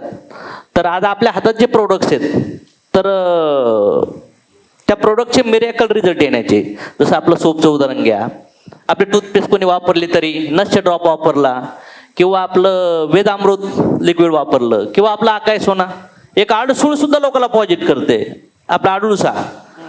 तर या सगळ्या प्रोडक्ट्स 100% जे रिझल्ट क्रिएट करू राहिलेत, तर याच्या पाठीमागचं जे तुम्ही सांगितलं ते इन्ग्रेडियंट मॅन्युफॅक्चरिंग प्रोसेस आहे, R&D आहे. कारण कोणतंही प्रोडक्ट बनवताना त्याच्या R&Dच्या व्यतिरिक्त जाता येत नाही. आणि जे लोक विदाऊट R&D एखादा प्रोडक्ट, फक्त आजकाल काय झालंय, गुगलवर सर्च करून प्रोडक्ट बनवायची लय फॅशन निघाली. त्यामुळे काय व्हायला लागलं की आयुर्वेद सुद्धा बदनाम व्हायला लागलंय. तसं नसतंय ते. ॲक्च्युली याच्यामध्ये फार चांगला अभ्यास करणारे वैद्य लोक, तज्ज्ञ लोक आहेत. त्यांच्या क्लिनिकमधल्या अनुभवानुसार इन्ग्रेडियंट कोणता वापरला जातो, कुठल्या कंडिशनमध्ये वापरला जातो, हे कंडिशन्स बघून तो प्रोडक्ट तयार केला गेला पाहिजे. म्हणजे हे म्हणजे आपल्या ह्या प्लॅटफॉर्मवरनं मी सगळ्या मॅन्युफॅक्चररना सांगू इच्छितो की आयुर्वेद बदनाम करायचं नसेल, येणाऱ्या काळामध्ये आयुर्वेदाचा विश्वास प्रगाढ करायचा असेल तर चांगल्या पद्धतीचं प्रोडक्ट दिलं पाहिजे. काही एक्सपर्ट लोकांनी आपल्या प्रोडक्ट बद्दल स्टडी केलते, आपले रिझल्ट पाहून, आपल्या आकाय सोनाचे रिझल्ट पाहून. स्पेशली त्यांचा क्वेश्चन असा आलता की तुम्ही याच्यात स्टिरॉइड तर नाही वापरत? म्हणजे हा प्रश्न आल्यानंतर आता ज्यांना नॉलेज नाही ते कन्फ्युज होणार ना. बी टाकले, आता झाड लावत बसा, पाणी टाकत बसा रोज. तर याच्यावर काय टॉक करू शकतो आपण? याच्यामध्ये एक तर सिंपल विषय आहे. असा कोणी प्रश्न विचारला तर त्याला पहिले स्टिरॉइड किती असतात ते विचारा, बरोबर. आणि कोणत्या स्टिरॉइडची टेस्ट करायचे ते विचारा, आपण ती टेस्ट करून देऊ. हे पूर्णतः आपण जेवढे उत्पादनं तयार करतो हे पूर्णतः नॅचरल आहेत. म्हणजे त्याच्यामध्ये जे प्रिझर्वेटिव्ह सुद्धा यूज होतात ना, ते फूडचे डेरिव्हेटिव्ह आहेत, समजून घ्या. म्हणजे सायट्रिक ऍसिड जर यूज होत असेल तर तो लेमनचा डेरिव्हेटिव्ह आहे. म्हणजे कोणताही सोर्स हा फूडचा तसा अलाउडच नाही. आणि तुम्ही जर इथिकल, एवढ्या सगळ्या स्पिरिच्युअल गोष्टी आपण बोलतोय आणि ह्या सगळ्या गोष्टी करतोय, तर रिझल्टसाठी स्टेरॉइडवर डिपेंड राहायची गरजच नाही ना, बरोबर. त्यामुळे कुणी तुम्हाला असं आव्हान देत असेल तर आपण कधी एनी टाइम फक्त त्याला विचारा, त्या व्यक्तीला विचारा. म्हणजे असा प्रश्न माझ्या समोर आला होता हा प्रश्न, क्वेश्चन विचारा. तो सेम प्रश्न फक्त विचारा की बाबा कोणतं स्टेरॉइड टेस्ट करायचे, मग आपण त्याच्यावर पुढचं. आणि जेव्हा आपलं इंटेन्शन एवढं प्युअर आहे तर चुकीचं काम करून तो इनडायरेक्ट कर्म तयार होतोय ना. गरजच नाही. म्हणजे हे असं करून विकायची गरजच नाही आपल्याला. काय करायची आवश्यकता आहे ते. ओके. त्यानंतर नेक्स्ट क्वेश्चन आहे माझा, आपल्या ज्या टॅबलेट आहेत, मी काही कंपनीचे टॅबलेट बघितले, त्या फार गुळगुळीत असतात, त्याला हार्डनेस केला जातो. आणि आपल्या टॅबलेट बघितल्या तर त्याच्यावर अशी काही ट्रीटमेंट नाही केली, तर का? ह्याच्यामध्ये कसं असतंय, ज्यावेळी तुमच्या गोळी स्टमकमध्ये जाते त्याचा डिझॉल्युशनचा टाईम असतो. तेवढ्या वेळेत ती जर डिझॉल्व झाली ना तर ती चांगल्या पद्धतीनं त्याचा रिझल्ट देते. आणि त्याचा एक स्पेसिफिक टाईम आहे. आणि ह्या प्रत्येक आपल्या टॅबलेटचं टेस्टिंग केलं जातं तेवढा किती वेळामध्ये ते डिझॉल्व्ह होते. Okay. स्टमक मध्ये आत गेल्यानंतर किती वेळात डिझॉल्व्ह होतं पचन लवकर झाले पचन लवकर. जर ती डायजेस्ट टाईप प्रॉपर झाली, तुमच्या इंटेस्टाईन मध्ये प्रॉपर डिझॉल्व्ह झाली, तरच ती लागू पडते. मायकल जॅक्सनचं तुम्हाला उदाहरण कदाचित काही लोकांना माहीत असेल की ज्यावेळी त्याचं हे पोस्टमॉर्टम केलं गेलं तर त्याच्या पोटामध्ये बऱ्याचशा अनडायजेस्टेड पिल्स मिळाल्या. अरे बाप. हा ऑडिटेड सब्जेक्ट आहे. हे का होतं? कारण ती गोळी आत गेल्यानंतर ती डायजेस्ट झाली पाहिजे ना, तर ती लागू होईल. आणि त्यासाठी तुम्हाला बाइंडिंग मटेरियल जे आहे ते कमीत कमी वापरावं लागतं. ओके, म्हणून जे आपल्या गोळीला बांधून ठेवणारं जे मटेरियल आहे ना, मी एवढं टेक्निकल एकदम इझी समजून सांगतोय तुम्हाला. जी गोळी आहे ती तर अशी पावडर किंवा एक्स्ट्रॅक्ट असतील ना, मग ते बांधले पाहिजेत ना मशीनमध्ये. मग ते बांधून ठेवण्यासाठी जे केमिकल्स वापरतात ना, ते जेवढे कमीत कमी वापरले जातील तेवढं चांगली गोळी तयार होते. आणि आपले सर्व प्रोडक्ट हे त्या पद्धतीनं डेव्हलप केलेले आहेत. Minimum binding material. म्हणजे बरेचसे आमच्या क्षेत्रातली पण लोक म्हणतात, sir how is it possible की एवढ्या कमीत बाइंडिंग मटेरियलमध्ये कशी तुम्ही करू शकता? आपलं जे कॅप्सूल बनलंय ते तर व्हेज आहे. वेजच आहे. त्यानंतर त्याचा जो आत डायजेशनचा टायमिंग काय आहे किंवा त्याच्या काही साईड इफेक्ट आहेत का? नाही, ते बिफोर 30 मिनिट्स ते डिझॉल्व्ह होतं, त्यामुळे अडचणच नाही काय. तुम्ही एवढे लकी लोक आहेत की हे क्वेश्चन फार हायर लेवलचे आहेत. हे लोक कोण विचारतं? ज्यांना महिन्याला 50-50 लाख कमवायचे असतात ते. येतं लक्षात? तर तुम्ही लकी आहेत की एवढ्या डेप्थ पर्यंत तुम्हाला घेऊन जाऊ राहिलोय. कारण की आम्ही अशा बुचकुलीने गोळ्या खातो. तुम्ही खाणार का? नाही तर आपली मस्त बाईक हत्ती आणि जमल का? तर मला असं वाटतं wellness industry, nutrition industry, health industry म्हणजे टॅबलेट, कॅप्सूल, पावडर, लिक्विड खायचं आणि हजारो लोकांना खायची सवय लावायची, तर टर्नओव्हर येतील आणि बिझनेस तयार होऊ शकतो. नाही तर कन्सिस्टन्सी मारलं साबण झाली बु कन्सिस्टन्सी. फूड, हेल्थ इंडस्ट्रीवर, न्यूट्रिशनवर काम करावं लागेल. Great sir. मला असं वाटतं तुम्ही सगळी काळजी घेतली सर. म्हणजे तुम्ही कर्माला घाबरताय सर 100% ना. बघा सर, कनेक्ट होण्याचं कारण काय? स्पिरिच्युअलिटी. जे लोक आध्यात्मिक असतात ना, त्यांना अशा अपॉर्च्युनिटी असे खजाना पडला ना तरी ते उचलत नाही. त्यांना माहिती आहे कर्मा बांधणार आहे. हा फार मोठा सब्जेक्ट आहे. ही हायर कॉन्शियस सुप्रीम पर्सनॅलिटीच्या टीचिंग्स आहेत या. हे भगवंताने आपल्याला ऑलरेडी मॅन्युअल सांगितलं की कसं राहावं. तर आपली कंपनी ते प्रिन्सिपल फॉलो करते. म्हणून महाराष्ट्रात नाही, इंडियातले सगळे लीडर सनेचं स्टडी करू राहिलेत.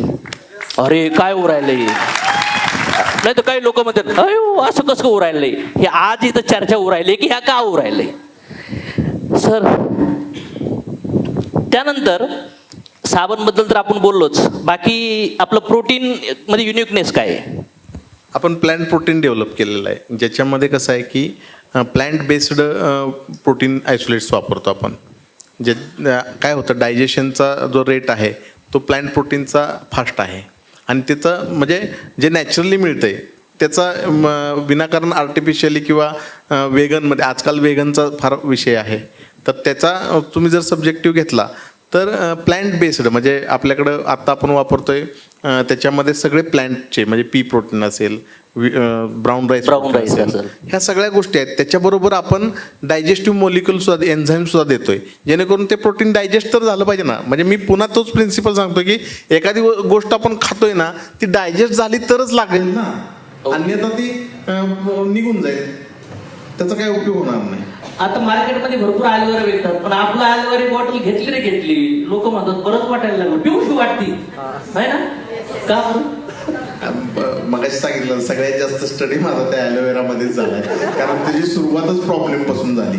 प्रॉब्लेम म्हणजे शेतकऱ्यांना तो म्हणजे शेतात लावला गेला आणि पुढं म्हणजे सांगताना सांगितलं होतं याच्यात केमिकल वगैरे वापरायचे नाहीत. त्यामुळं कोरफडची शेती ही पहिल्यापासून ऑर्गॅनिक होती, त्याला केमिकल वरून काही फवारणी होत नाही, बरोबर. म्हणजे रॉ मटेरियलच म्हणजे शुद्ध बीजापोटी फळं रसाळ गुंटी म्हणतो ना, तसा प्रकार आहे. रॉ मटेरियलच ऑर्गॅनिक आहे पूर्णपणे. आणि 18 महिन्याच्या वरचीच कोरफड आपण सिलेक्ट करतो. 18 महिन्याच्या आतली कोरफड आपण घेत नाही. 99% कॉन्स्टिट्यूशन असं आहे की 99% वॉटर आणि 1% फक्त सॉलिड असते त्याच्यात. ओके. त्यामुळं योग्य प्रकारचं रॉ मटेरियल जर वापरलं ना, म्हणजे आपला जो ॲलोवेरा आहे त्याचा म्हणजे लाईफ आहे तो 18 महिन्याच्या वरचाच असतो, म्हणजे तो मॅच्युअर्ड झालेला असतो. आणि फायबरचं जे पर्सेंटेज आहे ते आपलं सगळ्यात हायएस्ट आहे. म्हणजे वर्ल्डमधला टॉपचा ब्रँडला सुद्धा कम्पीट करू शकेल एवढं चांगलं कॉन्सन्ट्रेशन आपण त्याच्यामध्ये दिलेलं आहे. म्हणजे जी प्रोडक्ट तुम्ही देताय, प्रोडक्ट म्हणजे एक बिलीफ आहे, एक इथिक्स आहे. म्हणजे मला असं वाटतं एक कॉन्फिडंट आहे जो आज आपल्यापर्यंत पोहोचलाय. ही जर थॉट, हा ट्रस्ट जर आपण मार्केटमध्ये घेऊन गेलो, इन्ग्रेडियंट क्वालिटी, म्हणजे छाती ठोकून तुम्ही म्हणले पाहिजे की आमच्या प्रोडक्ट मध्ये क्वालिटीत कॉम्प्रोमाइज केलं जात, हे ह्या कॉन्फिडन्स तुम्ही धरायला तयार आहात का? समोर 10 लोक उभा आहेत, 100 लोक उभा आहेत, तरी तुमचा कॉन्फिडन्स हल्ला नाही पाहिजे. समजतंय का? कोणी जर म्हणलं तू कुठला आहे, तुम्ही म्हणले मी ह्या गावाचा आहे, तो म्हणला हे तू या गावाचा नाही, तुम्ही कशी उभा राहणार? काय म्हणला? चल घरी. तसं मला असं वाटतं सर, आपल्या क्वालिटीवरती हे लोक जर ठाम असतील तर मला नाही वाटत मार्केटमध्ये सनेजला कोणी हाकू शकतं.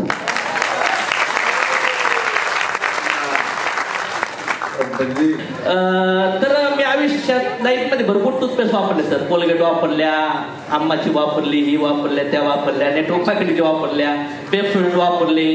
ते डॉक्टरनी पेशंट डाटासाठी दात दुखावणे म्हणून कोणतं असतं ते सेन्सोडाईन, डॉक्टरची फेमस टूथपेस्ट. काही झालं नाही हो, पण लाईफ मध्ये पहिल्यांदाच ते सगळ्याची टूथपेस्ट केली.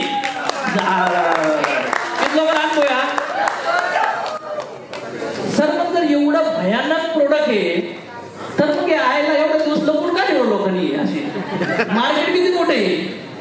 ऍक्च्युली मी आज तीच स्ट्रेंथ सांगतोय तुम्हाला की आपण कुठलंही प्रोडक्ट जे तयार करतो, आता टूथपेस्टच तुम्ही सांगितलं, एक सिम्पल फरक सांगतो.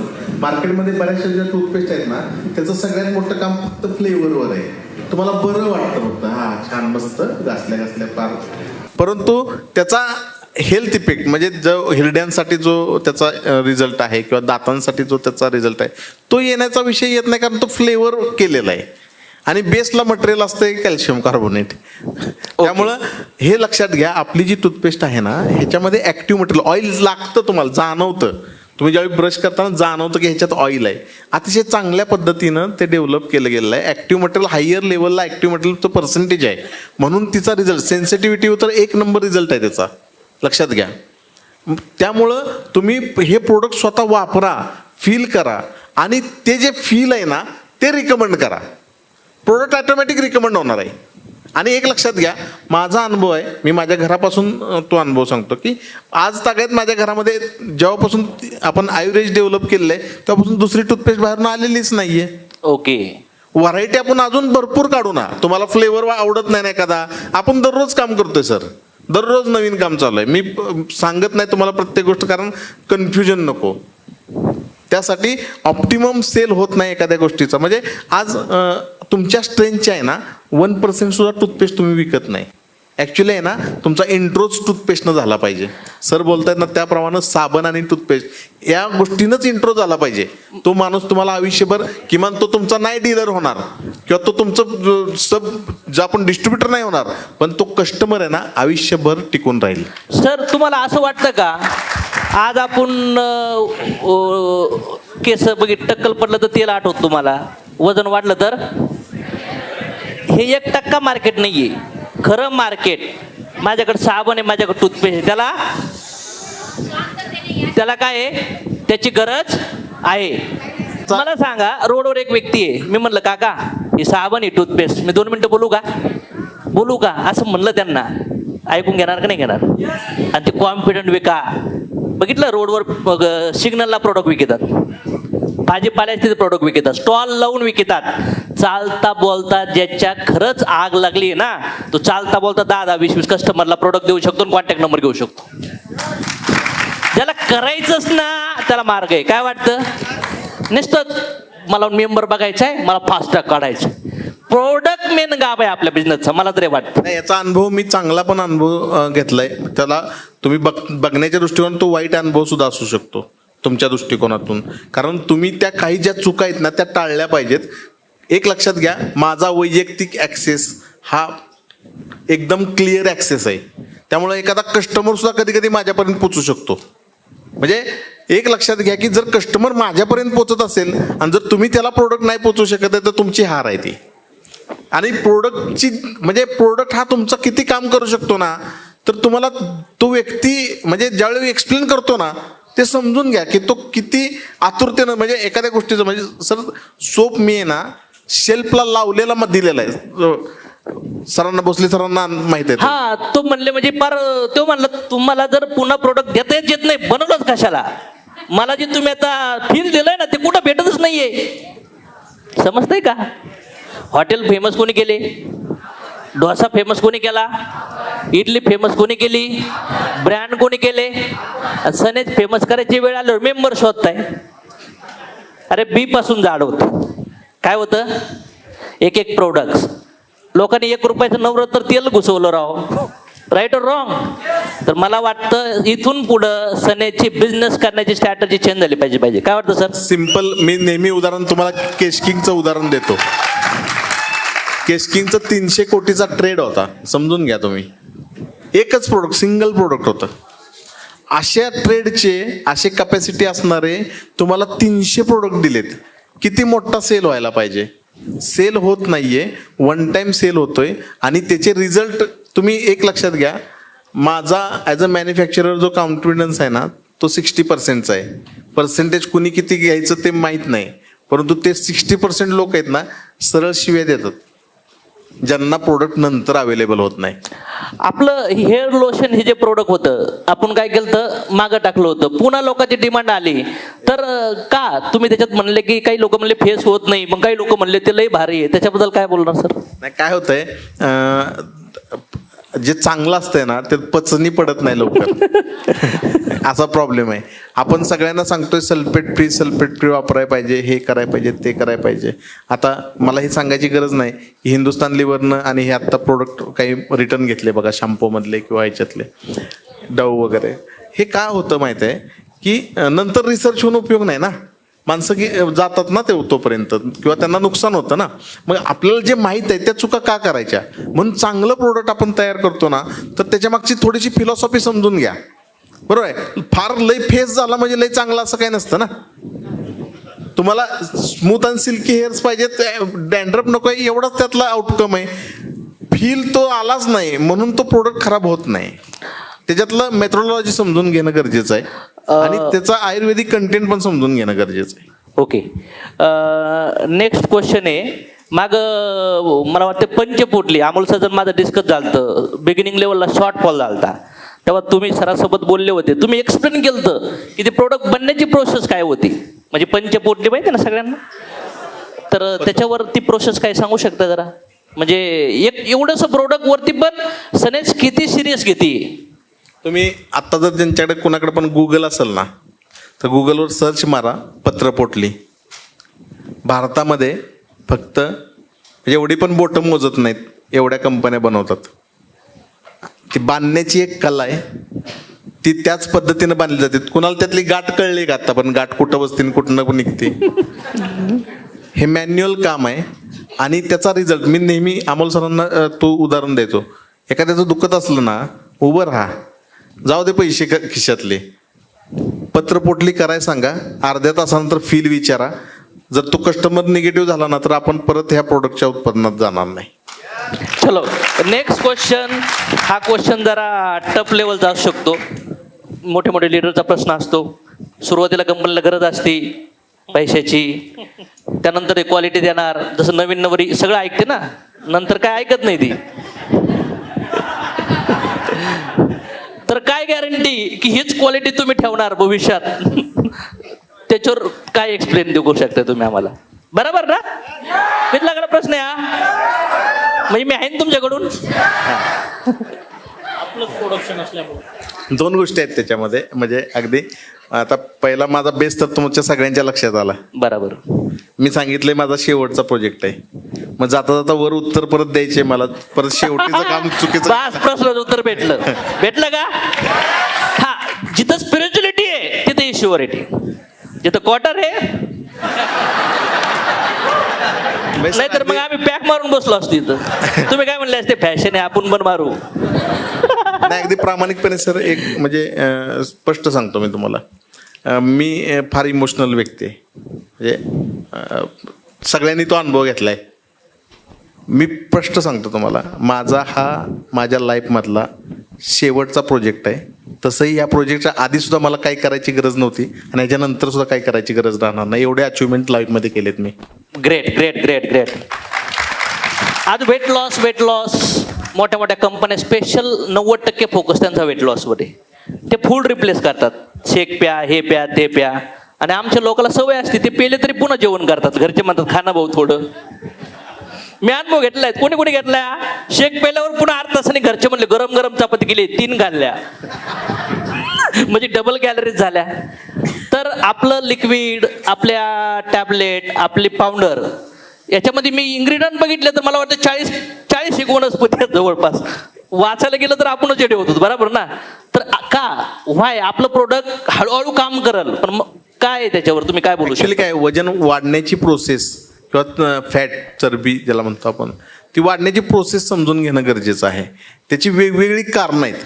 आयुर्वेद आहे ना, म्हणजे अगदी डायबिटीसकडे पण बघताना आयुर्वेद बघतं ना, त्यावेळी त्याचं 14 प्रकार म्हणून बघतं. ॲलोपॅथी तसं बघत नाही, किंवा मॉडर्न सायन्स, न्यूट्रिशन सायन्स तसं बघत नाही. न्यूट्रिशन सायन्स जातं कॅलरीजवर, कॅलरी इनटेक, कॅलरी आउट. मग तुम्ही कमी खा किंवा पाणी जास्त प्या वगैरे ह्या अशा गोष्टी सांगितल्या जातात. आणि त्या कॅलरीचा तुमचा बॅलन्स कधी ना कधीतरी हलतोच, कारण माणूस आहे, त्याला एखादी गोष्ट आवडते, मग ती आवडणारी गोष्ट तो खाणारच. ते कंट्रोलमध्ये तुमचं जर असेल तर ह्या सगळ्या गोष्टी, म्हणजे एक्सरसाइज कंट्रोलमध्ये आहेत, तुमचं डाएट कंट्रोलमध्ये आहे, तर तुम्हाला हे रिझल्ट येणारच आहेत. परंतु आयुर्वेद तसा अँगल नाही बघत. आयुर्वेद हा कारणाकडे जातो, मूळ कारणांच्याकडे जातो. आणि जी चरबी डिपॉझिट झाली तिला ते मॉलिक्युल, म्हणजे ते जी चरबी आहे ती डिझॉल्व्ह करणं गरजेचं आहे. मग त्या प्रत्येक इलेमेंटचा किंवा प्रत्येक हर्ब्सचा एक वेगळा उपयोग आहे. म्हणजे तुमचं वेट लॉस पण झालं पाहिजे, पण त्याचा तुमच्या किडनीवर किंवा तुमच्या गुडघ्यावर लोड नाही आला पाहिजे. काय होतं, तुमचा फॅट लॉस होणं म्हणजे काय, सगळीकडचा होणार ना फॅट लॉस वन टाइम. त्याला काय त्या औषधाला किंवा त्या प्रोडक्टला माहित आहे का, नाही इथलंच कमी करायचंय असं काही नाही. ते जिथं ओव्हर डिपॉझिट आहे तिथलं ते करतं. मग ऑर्थोचा त्रास चालू होतो, म्हणजे पेन्स चालू होतात. ते न व्हावे, बाकीचे साईड इफेक्ट होऊ नयेत म्हणून आयुर्वेदातले जे इन्ग्रेडियंट वेगवेगळे आपण जे यूज केलेत ते वेगवेगळ्या कारणासाठी वेट लॉस करत असताना उपयोगाला पडतात. म्हणून इतके चांगले रिझल्ट आहेत त्याचे. ओके सर, इथिकल डिव्हिजन जे आता आलेत आपले प्रोडक्ट, तर कशा पद्धतीने आम्ही डॉक्टर लोकांना प्रेझेंट केलं पाहिजे, तो फ्लो शॉर्टमध्ये सांगितलं तर बरं होईल. रेडी आहे सगळेजण? इथिकल डिव्हिजन डॉक्टरला कसं प्रेझेंटेशन समजावं? अतिशय महत्त्वाचा विषय आहे. सर्वांनी थोडंसं ह्या विषयाकडं लक्ष देणं गरजेचं आहे. कारण बिझनेसमधलं खरं ट्रान्सफॉर्मेशन आहे ना, तुम्हाला ह्या डिव्हिजनमधून करता येणार आहे. नशिबानं आपल्याकडं बरेचसे डॉक्टर्स जॉईन आहेत, ज्यांनी आधीच न्यूट्रिशनवर सुद्धा आपल्यावर चांगला विश्वास ठेवला आहे. सेकंडरी म्हणजे इथिकलचा अर्थच असा आहे, इथिकल डिव्हिजनचा, की this medicines are prescribed by medicinal professional, म्हणजे जे डॉक्टर्स आहेत ते प्रिस्क्राईब करतात त्या डिसीजसाठी. आपलं काम आहे ना, आपलं काम हे MR सारखं आहे. इथून गेल्यानंतर किमान 10 डॉक्टरांना हे प्रोडक्ट प्रेझेंट केलं गेलं पाहिजे. तुमच्या टीममध्ये 10 डॉक्टर्स पाहिजे. कसं प्रेझेंट करू शकतो आपण? म्हणजे डॉक्टरला जाऊन आपण प्रोडक्ट इन्ग्रेडियंट दाखवावं लागते आणि त्यांना त्यांचे तुम्ही हे प्रोडक्ट समोर ठेवले ना, आता आपल्याकडे कचरे सर सुद्धा आहेत, बोलायचीच गरज लागणार नाही. असे प्रोडक्ट आहेत क्लासिकल. तुम्ही एक लक्षात घ्या, त्याच्यामध्ये 10 प्रोडक्ट क्लासिकल आहेत, ग्रंथोक्त ज्याला म्हणतो आपण. ते प्रोडक्ट आहेत ना 5000 वर्षापूर्वी इन्व्हेंट केलेले आहेत. तिथं आपली बुद्धी लावायची गरजच नाही. ते फक्त मार्केटच्या रेटमध्ये आणि मार्केटपेक्षा बेटर क्वालिटी आपण आणलेत. ओके, तुम्ही हे प्रोडक्ट फक्त त्यांना लिस्टिंग केलं ना, तर त्यांना तुमचा प्लॅन द्या आणि त्याच्याप्रमाणे बल्कमध्ये त्यांना एकदा, कारण पेशंट आपले त्यांच्याकडे जाणार आहेत. ओके, म्हणजे आपण त्यांना Customer मिनिमम 25,000 चे प्रोडक्ट देणार देणार, आहे. त्याच्यावर त्यांना रिटेल प्रॉफिट, त्यांचा कॅशबॅक इन्कम आणि त्याच्यावर काही आपण ऑफर्स वगैरे सेट सुद्धा करू राहतात. शकतो, लाईक फास्ट ट्रॅक. आणि त्याचा तुम्हाला फायदा काय होणार आहे, तुमचा जो कस्टमर आहे, कारण ऑलरेडी PV तुमच्या ज्या पद्धतीने बिझनेसचं स्ट्रक्चर आहे त्यात मारलेले असतील, तो तिथं जाणार आहे, त्याला फ्री कॉस्ट चेकअप मिळणार आहे. म्हणजे त्यांचा प्रोफेशन डिस्टर्ब न करता आपण MR ची सर्व्हिस देऊ आणि त्यांच्या आपल्या टीम मध्ये टर्न ओव्हर करून घेऊ. क्लिअर झालं का पॉईंट? नाही तर मग डॉक्टर एक लक्षात घ्या, आज इथं 500 आपले लीडर्स आहेत, इंटू 10 5000 डॉक्टर जर जॉईन झाले ना, तर काय होऊ शकतं ना, तुम्ही एखाद्या डॉक्टर आता इथं बसलेत ना, त्यांनाच विचारा काय होऊ शकतं. They are the professionals. ते प्रोफेशनल्स आहेत ह्या सगळ्या गोष्टी ट्रीट करायच्या, आणि जो बेस्ट रिझल्ट तुम्हाला घ्यायचा आहे ना, तो तिथून त्याचा मार्ग खुला होतो. आता एवढं मोठं स्वप्न झालेत, आज मोठे मर्सिडीचे स्वप्न आले, आणि आता सविता मॅडमने तर 13 मध्येच 15 करोडचं चार्टर फ्लाईट पण लिहून ठेवायला. बघितलं का वाघीन काही स्वप्नबाती. तर मला सांगायचं आहे की सर, कॅपॅसिटी आहे का आपल्या कंपनीची त्या लेवलला? लोक तर लई पेट नाहीत आता हे. सर, ज्या वेळेला आपण ओगेज लॉन्च केलं ना, त्याच वेळी आपल्या स्वप्नांची उडान काय आहे ना हे लक्षात आलं असेल. आपण एखादी गोष्ट ज्यावेळेला करतो ना, मग तुमच्या समोर येण्याच्या आधी त्याचं प्रिपरेशन कम्प्लीट असतं. सर, तुम्ही प्रत्येक बॉल बाउंड्रीच्या बाहेर फेकू राहिला तर आमचा. सर, वेळ कमी आहे ना. म्हणजे नाही, राईट असंच ना. जो माणूस मार्केटला जातो, प्रश्नाचे उत्तर द्या, लोक जॉईन होणार. डिस्ट्रीब्युटरचे उत्तर द्या, पीव्ही येणार. लीडरचे उत्तर द्या, लाखात चेक येणार. सर उत्तर देऊ राहिलेत ना, मग आपण देणार ना, ट्रेनभर पीव्ही देणार. सर, आपण जो प्लॅटफॉर्म लॉन्च केलाय ना, म्हणजे कदाचित हे स्वप्न आज इल्युजन वाटेल तुम्हाला. सगळ्या कुठल्याही मोठ्या कामाची सुरुवात आहे ना स्वप्नांच्यापासूनच होती, आणि हे स्वप्न आहे ना आपलं ओगेज हा प्लॅटफॉर्म आहे ना. म्हणून मी तुम्हाला विचारलं की जर मिशोसारखा प्लॅटफॉर्म 4-5 वर्षामध्ये 30,000 कोटी टच करू शकतो ना, तर तिथं फक्त 2च लोक होते प्रमोट करायला, इथं आपण 500 लोक आहे. एवढंच म्हणून मी तुम्हाला म्हटलं की शून्य तुमची तुम्हीच मोजा. मी फक्त प्लॅटफॉर्म द्यायचं काम केलंय. स्वप्न तुम्ही बघा, आणि ती पूर्ण करायसाठी बसलेत नाही 2 लोक, बस संपला विषय. काय आता आमच्या लोकांना मर्सिडीजचं फील आलंय, ॲपलचं फील आलंय, मॅक वापरतात, भारी भारी शेंट वापरतात. आमच्या लोकांना थोडं प्रीमियम क्वालिटीचे प्रोडक्टची गरज आहे. म्हणजे त्यांना म्हणलं ना तुझा चेहरा गोरा होणार, फेअर अँड लवली आहे 50ला, ते म्हणते सर माझ्यासाठी तुम्ही 2,500-4,000 प्रोडक्ट आणा, मी घ्यायला तयार आहे. आम्हाला प्रीमियम कॅटेगरीचे प्रोडक्ट पाहिजेत. काय वाटतं तुम्ही म्हणणार एवढं मग मार्केटमध्ये लोक घ्यायला तयार आहेत ना? किती लोकांना तयार आहे महाग प्रोडक्ट आणायला पाहिजे सनेजने, हाय क्वालिटीचे. 2 व्हीलरवर जाणारा पण मर्सिडीज घेतो माहिती आहे का? ओके. ते काय आता असं व्हायला लागलं की माझ्या पिटाऱ्यात काय राहतंय की नाही तीच कळायचं. ऑलरेडी 50 प्रोडक्टवर R&D चालू आहे, जी प्युअर नॅचरल इन्ग्रेडियंट प्लस तुम्हाला जो फील पाहिजे प्रीमियम लेवलचा, त्या प्रीमियम लेवलचा फील घेऊन येणाऱ्या काही दिवसात ती सज्ज होत आहेत. त्याचबरोबर त्याचं पॅकिंग, त्याच्या एकदम इंटरनॅशनल लेवलचा टच असणारा फील जो आहे तो त्याच्यामध्ये कनेक्ट होतोय.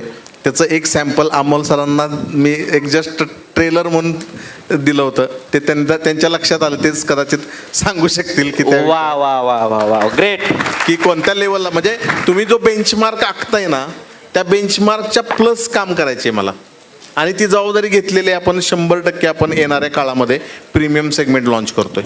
सर ओगेज हे नाव आता ऐकायला आम्हाला थोडंसं नवीनच आहे.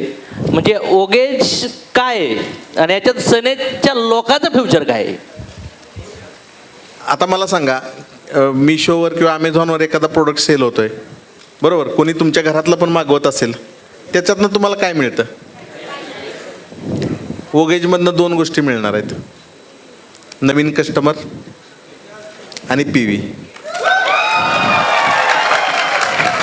म्हणजे ओगेज मध्ये जर आपला डिस्ट्रीब्युटर गेला, त्याने तिथं काही खरेदी केलं तर आपल्या आडीकडे पीव्ही लागणार.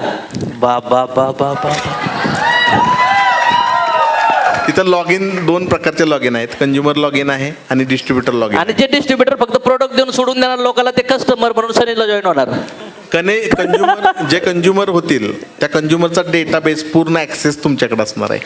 त्यामुळे परत तुम्हाला कन्व्हिन्स करायचे असेल, तुम्ही जे 60 दिवसाचा नियम लावलाय, परत माझ्या व्यतिरिक्त त्यानं प्रोडक्ट तिथनं घेतले, बाबा चला त्याला प्लॅन देऊया. अलग लक्षात मला काय म्हणायचं, तुमच्या व्यतिरिक्त जरी एखादं प्रोडक्ट तिथं घेतलं गेलं तर ते कुठलं पिनकोड आहे, त्या पिनकोडला कोण काम करतं, त्याचा डेटा ॲक्सेस डायरेक्ट त्या पिनकोडला आहे. ग्रेट. त्यानंतर डायबोसुद्धाचं क्लिनिकल टायर सांगितलं, तर ते थोडं एक्सप्लेन करू शकता आम्हाला. क्लिनिकल टायर झाल्यानंतर काय फायदा होणार आहे आपल्याला, म्हणजे काय होणार? मला वाटतं सनेज ही पहिली कंपनी आहे ज्या कंपनीनं आपल्या एका सेगमेंट म्हणजे अतिशय महत्त्वाचं आहे, कारण भारत ही येणाऱ्या काळामध्ये फार मोठा थ्रेट आहे. मधुमेहचं कॅपिटल होत चाललेलं आहे आपला देश, आणि या संदर्भात आपल्याला काम करणं गरजेचं आहे. बरेचसे स्टडीज आयुर्वेदामध्ये झालेत ज्याच्यामध्ये प्री डायबेटिक पर्सन्स हे नील होऊ शकतात, रिव्हर्स होऊ शकतात, आणि ज्या लोकांना ॲलोपॅथी ह्या मेडिसिन्समुळं साईड इफेक्ट्स होत आहेत त्या साईड इफेक्ट्समधनं ते वाचू शकतात. यासाठी आपण डायबोसुद्धा जो आपला प्रोडक्टचे रिझल्ट आपल्याला आले बऱ्याच वेळेला अनइमॅजिनरी, म्हणजे कदाचित आम्ही मॅन्युफॅक्चरसुद्धा अवाक झालो की असे रिझल्ट कसे काय एवढे चांगल्या पद्धतीनं रिझल्ट आले.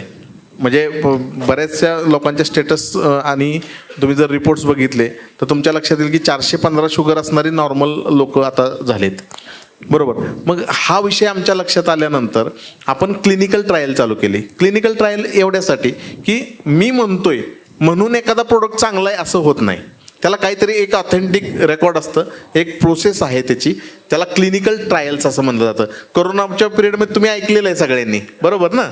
मग ही प्रोसेस आपल्याला आपल्यासाठी आव्हानात्मक जरूर होती, परंतु कॉन्फिडन्स होता की आपण फार चांगल्या पद्धतीनं काम करतोय. आज इथिकल कमिटीचं अप्रुव्हल मागच्या महिन्यामध्ये या प्रोडक्टला आलेलं आहे. वा वा वा वा वा. आणि येणाऱ्या 3 महिन्यामध्ये हा प्रोडक्ट हा इंटरनॅशनल जर्नलला प्रकाशित होण्याची शक्यता आहे. And this is the great achievement for us. ह्या सगळ्यामध्ये तुमच्या सर्वांचं पण मेहनत आहे, चांगलं प्रोडक्ट आहे, आणि जर हा क्लिनिकल ट्रायलचा जर आपल्याला रिपोर्ट मिळाला तर आपण हे छातीटोकपणे सांगू शकणार आहे, आणि एक आपलं जे मधुमेहमुक्त भारतचं स्वप्न आहे त्या स्वप्न पूर्ण करण्याच्या दिशेनं हे फार मोठं पाऊल असणार आहे आपलं. Great great great great great. त्यानंतर ॲग्रोवरती ऑलरेडी बोलणं झालं आहे, तरी पण ॲग्रोमध्ये तुमचं फार प्रायमरी इंटरेस्ट होता, तर काय मेसेज असं ॲग्रोवर? बरेच लोक आपल्या ॲग्रोवर कामं करतात. बेसिकली काय, मी आहे ॲग्रिकॉस. ॲग्रिकॉस हा शब्द कदाचित कोणी ॲग्रिकल्चर ग्रॅज्युएट जर असतील खाली तर त्यांना माहीत आहे. कृषी दूत असं त्याचा मिनिंग आहे. मी being as a agriculture graduate मी 2001 सालापासून ऑर्गॅनिक फार्मिंगमध्ये 2005पर्यंत सेंट्रल मिनिस्ट्रीच्या ऑर्गॅनिक क्लस्टर डेव्हलपमेंटमध्ये काम केलेलं आहे. फक्त बॅकवर्ड लिंकेज होऊन आपण आज बॅकवर्ड लिंकेजवर काम करतोय, म्हणजे आपण ऑर्गॅनिक इनपुट्स शेतकऱ्यांना देतोय, बरोबर, परंतु त्याचं जे आउटपुट आहे, जे ऑर्गॅनिक मटेरियल त्याचं तयार होतं आहे ते लोकांच्यापर्यंत, सर्वसामान्य लोकांच्यापर्यंत पण पोचण्याचा हक्क आहे. आज प्रीमियम लोकांच्यापर्यंतच ते पोचते, कारण त्याचं उत्पादन कमी आहे, त्यामुळे प्रीमियम लोकांच्यापर्यंत फक्त पोचते. हे आपल्याला सर्वसामान्य सर्व लोकांना, कारण चांगल्या अन्नावर सगळ्यांचा हक्क आहे ना. तर ह्या दृष्टिकोनातनं ऑर्गॅनिक एजच्या माध्यमातून आपण येणाऱ्या काळामध्ये हा सगळा रिव्हॉल्युशनरी मुवमेंट असणार आहे, आणि तो माझ्यासाठी फार प्रेमाचा विषय आहे, कारण मी ॲग्रिकल्चर ग्रॅज्युएट आहे स्वतः. फार चांगल्या पद्धतीनं आपण त्याचं इनिशिएशन घेतलं आहे, आणि क्लस्टर डेव्हलपमेंट इथून पुढं आपण सुरू करणार आहोत, ज्यामध्ये शेतकऱ्यांना आपण ऑर्गॅनिक सर्टिफिकेशन पण प्रोव्हाइड करणार आहे.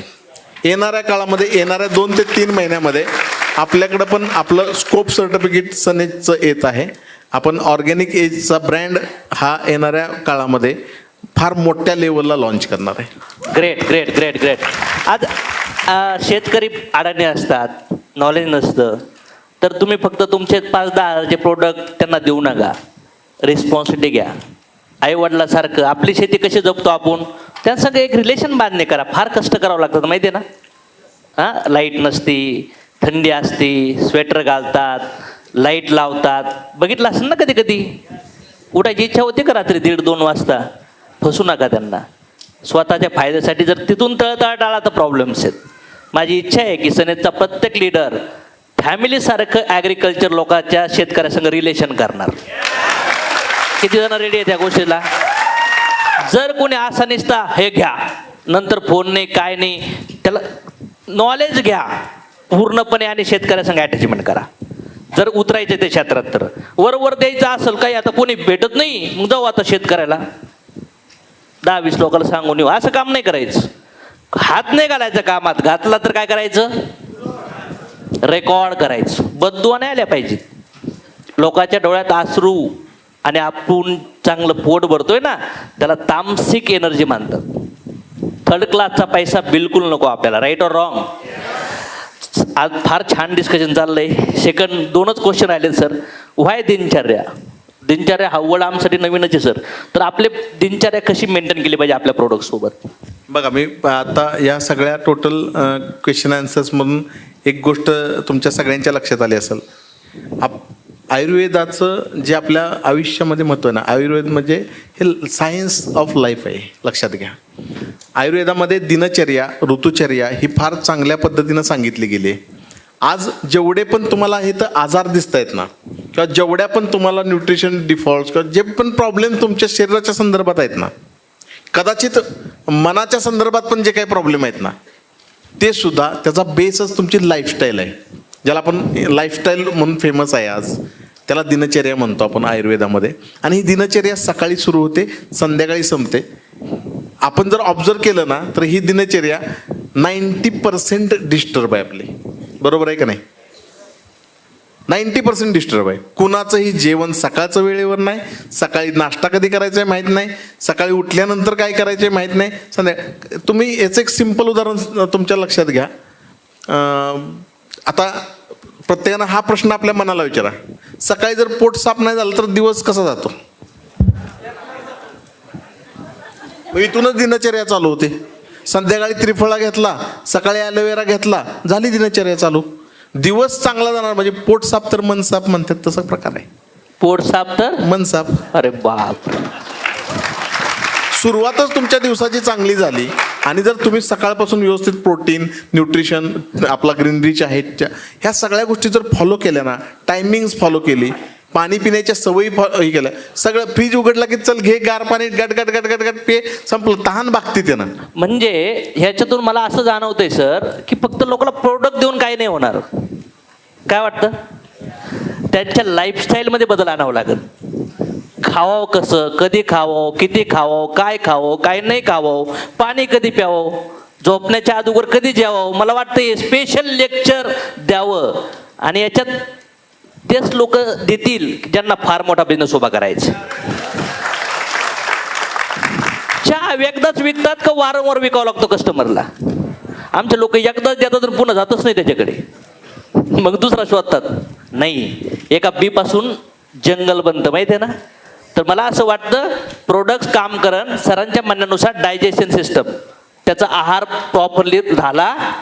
कारण की लोक अवेअर नाही आहेत, अनकॉन्शियसली लोक सर लाईफस्टाईल जगू राहिलेत. सर, समोर लाईव्ह उदाहरण आहेत, परंतु आपण ते घेतच नाहीये. का घेत नाहीये हे जर तुम्ही आत्ता टाळलं ना, तर म्हणजे मी आपल्या आत्ता इथं जमलेल्या 500 जणांना पण सांगतो, तुम्ही मॅक्सिमम दिनचर्या फॉलो करायचा प्रयत्न करा. मी म्हणतो ठीक आहे 100% नाही होणार, तुम्ही 50%च्या वर पण क्रॉस झाला ना, तर मी तुम्हाला सांगतो 100% रिझल्ट मिळतील आत्ताच्या घडीला. नाही, हा पॉईंट फार मोठा आहे. जर प्रोडक्ट सोबत जर तुम्ही लोकांचं रुटीन बदलली खाण्यापिण्याची, तर रिझल्ट सोडावो, ते नाचत नाचत तुमची सनेजमध्ये काम करणार, असं काम होऊ शकतं. टायमिंग फार कमी आहे. लास्ट क्वेश्चन आहे सर, हे 28 महिन्याचे तुम्ही केलंय ना, तर माझा पूर्ण भारतभर स्टडी 15 वर्ष झाली नेटवर्किंगमध्ये, भारताच्या बाहेरच्या. हे जे 28 महिन्याचे तुम्ही लोकांना दाखवले ना, मला असं वाटतं 20-20 वर्षाच्या कंपन्या ज्यांच्या पाठीमागे 400-500 डोके आहेत ते पण नाही करत. वाय? म्हणजे टाळ्या झाल्या पाहिजे या गोष्टीसाठी यार. आणि जेव्हा चांगलं काम करतो ना, एवढे सुंदर लोक पण आपल्यासोबत कनेक्ट होतात. सरांचा स्वभाव तर मी ग्रेटच. म्हणजे म्हणतात ना, वी डू व्हॉट वी कमिटच लोक भेटू राहिलेत. ज्या दिवशी मी तुम्हाला आणि राठोड सरांना भेटलो ना, कदाचित असं असावं, ह्या सर्वांची जी स्वप्न आहेत ना, ती एका रात्रीत मला पडलेलं सारखं वाटायला लागलं. ह्या सगळ्यांची स्वप्न पूर्ण करण्यासाठी जे मी तुमच्या स्वप्नांचं मी जे स्वप्न बघितलंय, त्याच्यातून जी एनर्जी मिळते ना, त्यातून हे सगळं निर्माण होत आहे. मी काहीच करत नाही, मी निमित्त आहे. मी या सगळ्याला निमित्त आहे. माझं ते फील्ड नाही आहे, माझं ते डायमेन्शन नाही. मी असं म्हणू शकत नाही की मी लय भारी हुशार आहे, असं काही नाही. तुमच्या सगळ्यांचं प्रेम आणि सगळ्यांचं जे काही स्वप्न आहे ना, ते पूर्ण करण्याचा प्रामाणिक प्रयत्न आहे आणि तो शेवटपर्यंत राहील, शेवटच्या श्वासापर्यंत राहील, एवढीच कमिटमेंट आहे. काय लास्टला तुमच्या वतीने मेसेज? खरं सांगू का, मी प्रत्येक वेळेला ज्या वेळेला मॉबचा कार्यक्रम, मी मॉबमध्ये फार कमी वावरलेला व्यक्ती आहे. म्हणजे अगदी माझ्या गुरूंच्या सोबत पण मी असायचो ना, तर 100 फूट लांब, कधीच त्या गर्दीत कधी गेलो नाही. ज्या वेळेला मी स्टेजवर येतो ना, असं म्हणजे डोकं मेंदू सगळं जड होऊन जातं. कारण ते जे जबाबदाऱ्या पडतात ना, तुमच्या सगळ्या स्वप्नांच्या, तुमच्या सगळ्या अपेक्षांच्या ज्या काही जबाबदाऱ्या, ओझं म्हणत नाही मी, कारण ते मी प्रेमानं घेतलं आहे, त्यामुळे ते ओझं नाही आहे, ती जबाबदारी आहे. एक फॅमिली म्हणून आपण सर्वजण एकत्र आहोत. हे फक्त मोटिवेशन नाही आहे ना, याच्यामध्ये कोणताही बिझनेस पर्पज आहे. मी असाच आहे, कालही तसाच होतो, आजही तसाच आहे, उद्याही तसाच राहणार आहे. तुमच्या डोळ्यातला एकही अश्रू कदाचित माझ्या अश्रूमध्ये रूपांतर होऊ शकतो, आणि तुमच्या चेहऱ्यावरचं एक हास्यसुद्धा मला चांगलं हास्य देऊ शकतो. त्यासाठी एकदम फील फ्री, तुम्हाला काय वाटतं ते कधी माझा ॲक्सेस 100% आहे सर्वांना. मी इंडिव्हिज्युअल व्यक्तीसाठी सुद्धा प्रोडक्ट डेव्हलप करून दिलेले आहेत. इंडिव्हिज्युअल व्यक्तीला असं वाटतं की नाही मी हे असं असायला पाहिजे, तर त्याच्यावर सुद्धा मी काम केलेलं आहे. Great great. त्यामुळं मला फार आनंद वाटतो तुमच्या सर्वांच्या सोबत काम करायला. तेवढ्याच जबाबदारीनं मी करतो. चुका होत असतात, माणूस आहे, चुका होत असतात. काही चुका तुम्हाला आढळत असतील तर त्या वारंवार तुम्ही सांगितल्या पाहिजेत. त्याच्यातून अपग्रेडेशन होतं. बरोबर आहे ना. गाडीला पहिले तर गाडी काढल्या EBD नव्हतं ना, पॉवर ब्रेक्स नव्हते, पॉवर विंडो नव्हत्या, नंतर आल्या ना. लोकांच्या रिक्वायरमेंट जशा येत गेल्या त्या पद्धतीनं आपण मी मगाशी अशोक सरांशी बोलताना पण बोललो, आपण क्रिएटेड नाही आहे, आपण क्रिएटिव्ह आहे. आपण क्रिएटिव्ह राहिलं पाहिजे, अपडेटेड राहिलं पाहिजे. हे माझंच बरोबर आहे असा प्रकारे विचार करणारा मी नाही आहे. त्यामुळं आपण सर्वांनी मिळून एक रिव्हॉल्युशन आणूया सर्वांच्या चेहऱ्यावर. म्हणजे मला फार आज दुसरा एक आनंदाचा क्षण आपल्यामध्ये आहे की तुम्ही सर्वांनी माझं एक स्वप्न पूर्ण केलं आहे. कारण जे मला काम करायचं होतं ना, मी जे माझ्या वयाच्या म्हणजे कदाचित तरुणपणातले छंद वेगळे असतात. आमचा छंद वेगळा होता. 2001 ते 2030 माझं मॅरिड लाईफ सुरू होण्याच्यापर्यंत 10 वर्ष मी प्युअर अध्यात्मात आणि सोशलमध्ये होतो. आज पुन्हा तुम्ही मला ती संधी दिली आहे सनेज स्प्रेडिंग स्माईलच्या माध्यमातून. मी अमोल सरांशी बोलताना बोललो की सर, माझं स्वप्न आहे इंडियाज लार्जेस्ट फूड बँक तयार करायची आपल्याला. वा वा वा. कुणी इथं भुकेला राहायला नाही पाहिजे, हे स्वप्न आहे. त्यासाठी तुम्ही परचेस करणाऱ्या किंवा तुम्ही सेल करणाऱ्या प्रत्येक प्रोडक्टवर समवॉट अमाऊंट ही डोनेट केली जाईल, आणि त्यातून हे सगळे सामाजिक आपले जेवढे पण अभियान आपण राबवू ते प्रत्यक्ष ऑन ग्राउंड राबवले जातील. आणि हे म्हणजे तुमच्याकडून मला ही इनडायरेक्ट मिळालेली भेट आहे. त्यामुळे तुम्हाला आता मला काही द्यायचं राहिलं नाही. मी तुम्हाला काय द्यायचं ते जी डिमांड नेहमी करत जा, 100% ती पूर्ण करायची मी खात्री. Great great great great. जोरदार टाळ्या भाई सरांचे, जोरदार. आप लोग तैयार हो? क्योंकि अब हम लोग एंड सेशन में जाने वाले हैं और एंड सेशन हिंदी में डिस्कस होने वाला है. सवाल हिंदी में होगा और जवाब भी, क्योंकि ये हॉल के अंदर मराठी वाले मैक्सिमम है 90%, लेकिन हम लोग अभी पूरा इंडिया में घुसने वाले हैं. कर्नाटक अपना, आंध्र प्रदेश अपना, Goa, Himachal, Guwahati, Rajasthan, Jammu Kashmir. Ready? So Rathore sir, are you ready? Yes sir, ready sir.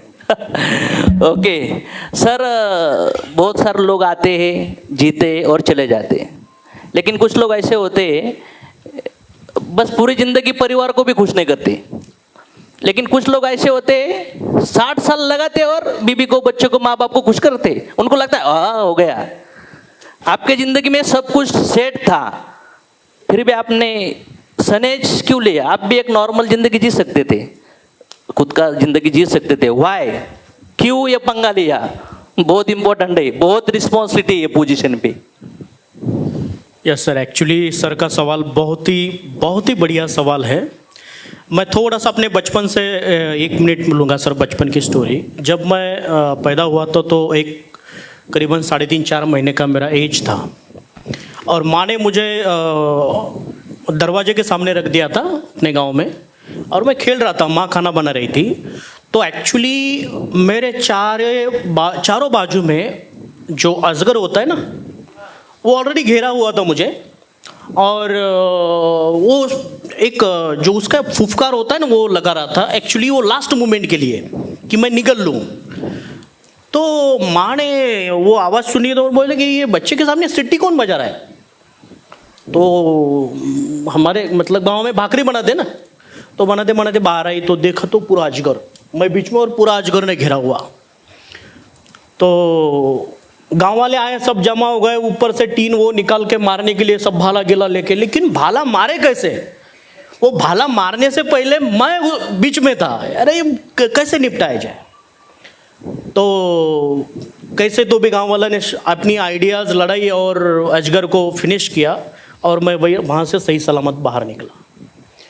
फिर 10वीं क्लास होने के बाद ऐसे ही मैं गांव में जब खेत में गया था तो जानवरों के लिए कुछ करना है, इसलिए मैं ऐसा कर रहा था तो मेरे हाथ में अजगर का पूंछ आया। फिर भागते भागते लोग आए और अजगर को फिनिश किया, उसका वेट किया तो 42 kg का अजगर था वो, जो मेरे हाथ में आया था।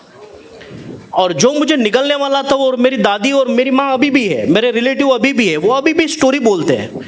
ये 2 बातों से मैंने अपने जिंदगी में सीखा कि भगवान ने अगर 2 जगह पर मुझे बचाया है तो मेरे लिए नहीं है, वो दुनिया में कोई क्रांति करने के लिए बचाया जाए। माय डियर, दिल से आप लोगों को बोलना चाहूंगा कि ये सफर और ये डिसीजन लेना मेरे लिए बहुत टफ था, क्योंकि सर ने बोला, मैंने जॉब की जिंदगी भी देखी है। यहाँ पर कुछ लोग जॉब कर रहे होंगे तो जॉब में भी रहे होंगे, तो मैंने जॉब की जिंदगी भी जी है, ट्रेडिशनल बिजनेस की भी जिंदगी मैंने जी है, और डायरेक्ट सेलिंग का अच्छा सारा अनुभव 15 साल का भी ये भी मैंने देखा है। इसलिए मैं आपको एक बात आज यहाँ से बोल रहा हूँ कि मेरे हर स्पीच में डायस पर से आपने देखा होगा कि सनेज कंपनी को लॉन्चिंग किसी और कंपनी को देख के 2016 में इस कंपनी को हमने मार्केट में लाए, बिल्कुल नहीं। एक्सीडेंटली सनेज मार्केट में आए, ये भी नहीं। तो पूरे प्री प्लानिंग के साथ में हमने मार्केट में एंट्री ली है 2016 में। अभी ये क्यों ली, मतलब सर का सवाल है कि ये क्यों की। कोई भी कुछ भी करना जिंदगी में मेरे लिए खुद के परिवार के लिए करना होता तो मैं बहुत अच्छी लाइफ जी सकता था, लेकिन आज एक कंपनी का टोटल रिस्पॉन्सिबिलिटी लेना, जिसमें गवर्नमेंट है, सर्विस है, प्रोडक्ट है, या सब जो भी है सब है बनाना, क्योंकि इसका रिस्पॉन्सिबल लास्ट का जो होता है उंगली ना, वो कंपनी पर आएगा। और ये सब लेके आना है मार्केट में, तो ये वो पहले दिन भी पता था कि क्या है, लेकिन आना इसलिए था कि माय डियर, अगर मैं ट्रेडिशनल बिजनेस करता या और कुछ भी करता तो वहां पर मैं खुद और अपने 2-4 एम्प्लॉय साथ में होते, उनको बड़ा कर सकता था या उनको सैलरी दे सकता था। लेकिन मेरे दिमाग में पहले से ये है कि मैं ऐसा कुछ करूं जहां से मेरा परिवार और मेरे साथ लोग बड़े हो और मेरा देश सेवा भी मुझसे हो। मैं देश के लिए भी कुछ करना चाहूँ, कंट्रीब्यूट करना चाहूँ, ऐसे फील्ड में आना है। तो जब 15 साल पहले इस डायरेक्ट सेलिंग इंडस्ट्री से मेरी मुलाकात हुई, मैंने जो स्टडी देखा सर, ये दुनिया की वर्ल्ड वाइड ऐसी एक फील्ड है डायरेक्ट सेलिंग, जहां से हम औरों के जिंदगी में बहुत कुछ बदलाव ला सकते हैं। कोई और फील्ड नहीं है। आप किसी भी फील्ड में जाओ, वो इंडिविजुअली फाइट करेगा। आप पॉलिटिशियन में जाओ तो इंडिविजुअली बड़े होंगे, हम ट्रेडिशनल में जाएंगे इंडिविजुअली बड़े होंगे। लेकिन डायरेक्ट सेलिंग ऐसी फील्ड है कि जिसमें से हम एक सर्वसामान्य व्यक्ति को, कुछ भी जिंदगी में उसके पास नहीं है, सपने बड़े हैं, तो उसे हम वो सपना दे सकते। ये वो इंडस्ट्री है माय डियर। Great great great. और इस इंडस्ट्री में ये कंपनी लाना या सब बातों जो करना है, तो अमोल सर या हमारे लीडर्स के स्पीच में से हरदम आता है कि 3-4 प्रोडक्ट से हमने कंपनी को स्टार्ट किया था सर। ऐसे प्रोडक्ट थे कि अमोल सर का स्पीच भी बहुत अच्छा था, मैं सुन रहा था सर। अमोल सर बोल रहे थे कि सर हे विकून मर्सिडीज घेतलेत का तुम्ही। ऐसे हमारे प्रोडक्ट थे कि जो प्रोडक्ट मार्केट में 1000 कंपनी बेच रही थी, 1000 कंपनी का प्रोडक्ट मार्केट में वैसे थे, हमारे कुछ ब्रांडेड प्रोडक्ट नहीं थे। लेकिन माय डियर, जब स्टार्ट करना होता है तो स्टार्ट 0 से होता है। और आपको मैं बोलूं सर, रियल मार्केट में बिजनेस के लिए आई है या पैसा छाप के कुछ 6 महीने पर निकलने के लिए? शुरुआत 3-4 प्रोडक्ट से करना और यहां तक का सफर आप देख रहे हैं। मुझे आंसर देने की जरूरत नहीं है। दुबई के स्पीच में और कई स्पीच में मैंने बोला था कि सर 3 से लेके प्लेन तक हम लोग बेचेंगे, डेफिनेटली बेचेंगे। और ये लोग हंसते थे और लोग बोलते थे कि अरे यार ये अभी कुछ बड़ी फेंकने वाली। लेकिन जब भी ये बात हमने की, जब भी हमने डिसीजन लिए, सर मैं बोल सकता हूँ, और आप भी बहुत नजदीक से मुझे देखे आपने, कि आधा घंटे में, 1 घंटे में मेरे लिए ऐसे कुछ डिसीजन थे, ऐसे कुछ डिसीजन थे कि यार ये डिसीजन ले लिया तो कल क्या हो। लेकिन मेरे हर निर्णय के साथ एक ही आंखों के सामने होता था, वो इस कंपनी का होता है। आज तक मेरे फैमिली का बर्थडे मैंने इस कंपनी के डैश पर या कंपनी के ऑफिस में नहीं मनाया। मेरा फैमिली आज भी इन्वॉल्व नहीं है, क्योंकि मेरे फैमिली से पहले मैं केयर करता हूँ इस सनेज फैमिली की, क्योंकि ये मेरी फैमिली है। और जब इस कंपनी को मार्केट में लाए तो एक से एक ही मकसद है, एक ही ड्रीम है कि ये जो है ये अभी स्टार्टअप है 2022 हमारा, और बहुत बड़े चैलेंज है सर। शुरुआत में बोलना चाहूँगा कि आना किस लिए है, तो फर्स्ट अनएम्प्लॉयमेंट, मेरे हर स्पीच में बोलता हूँ मैं। ये आज हम जो कारवा देख रहे हैं तो हमारा स्टार्टअप है।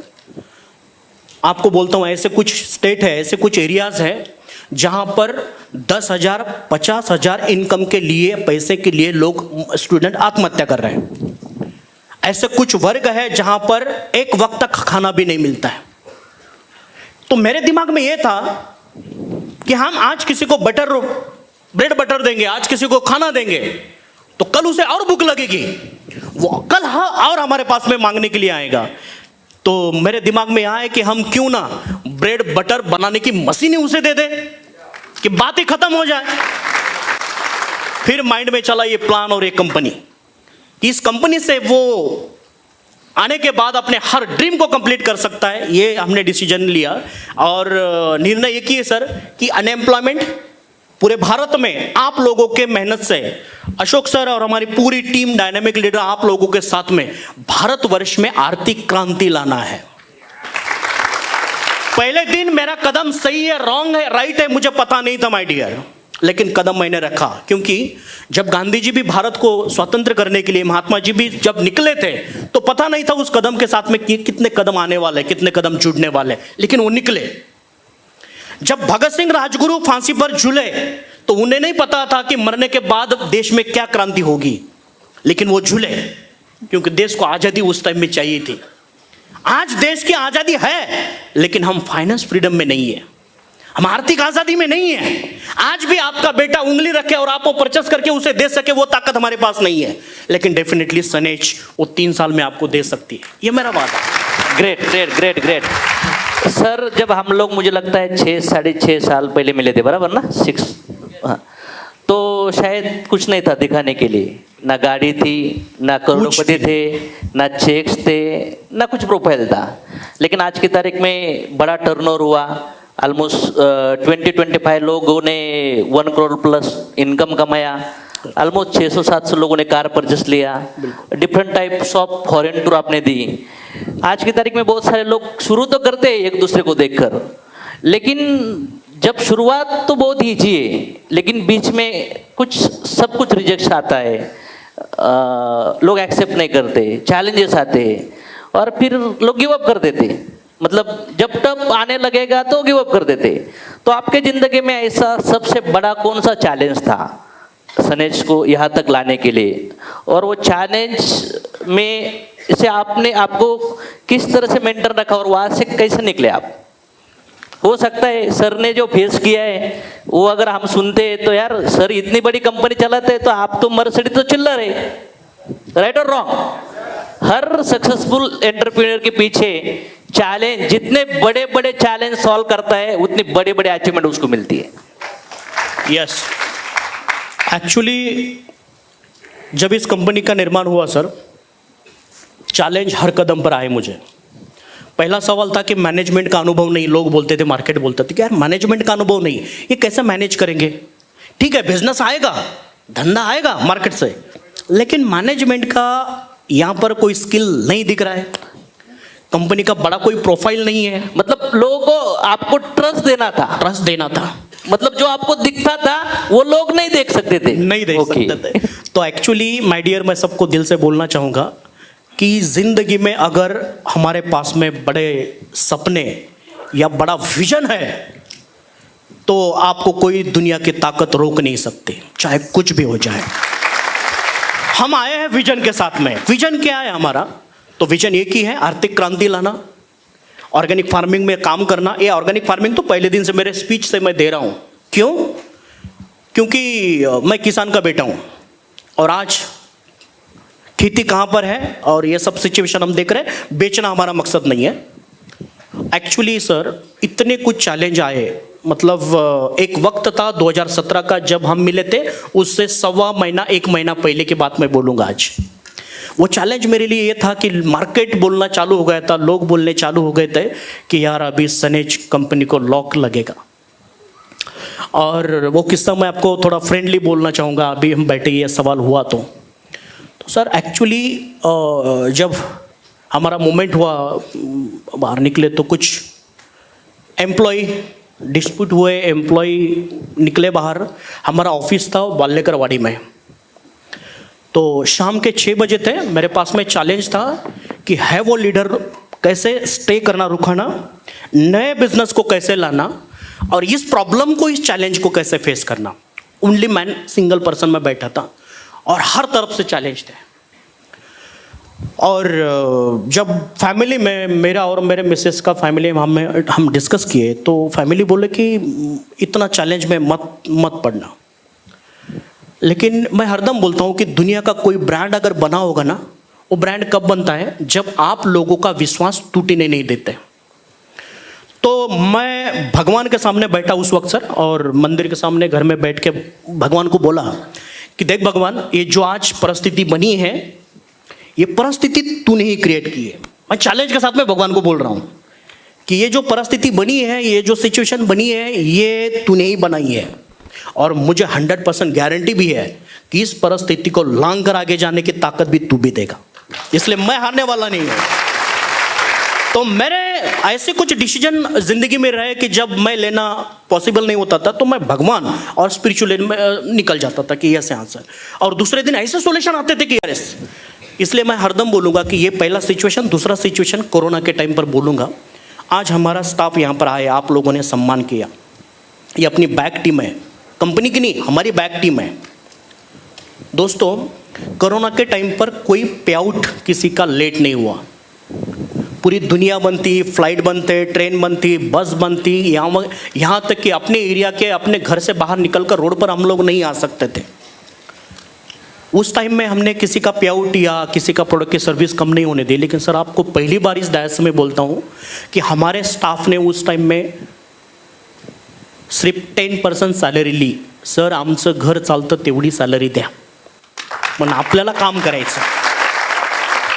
तो ये जो स्टाफ आए ना डायस पर, इन्होंने उस टाइम में 3 महीने सैलरी 10% ली, जो घर का गुजारा हो सकता है। दोस्तों, अभी जीएसटी का जितना हमारा काम होता है ना लीगल का, वो प्रियंका मैम, अस्मिता मैम कहती है। अभी अस्मिता मैडम का डिलीवरी हुआ, 2 दिन के बाद में जीएसटी का वर्किंग हमारा बहुत अर्जेंट था, तो मैडम का डिलीवरी हुआ। लेकिन सेकंड डे मैडम ने घर से कॉन्फ्रेंस कॉलिंग के माध्यम से, वीडियो कॉलिंग के माध्यम से इमीडिएट उस काम को कंप्लीट किया 1 डे। दोस्तों, ऐसे कुछ हमने लोग जोड़े हैं, अपना स्टाफ या अपने वेयर हाउस में जो काम करते हैं। समझो आपने प्रताप सर को सुना, अपने रोहित को अगर देखते हैं तो ये लोग 12 बजे भी कॉल जाएंगे ना तो ये उठ कर आएंगे, ये कभी आंसर नहीं देगा एज एन एम्प्लॉय करके। या आपने सुप्रिया मैडम को भी देखा होगा कि 12 बजे भी कॉल जाए तो वो कॉल रिसीव होता है और वो सर्विस मिलती है।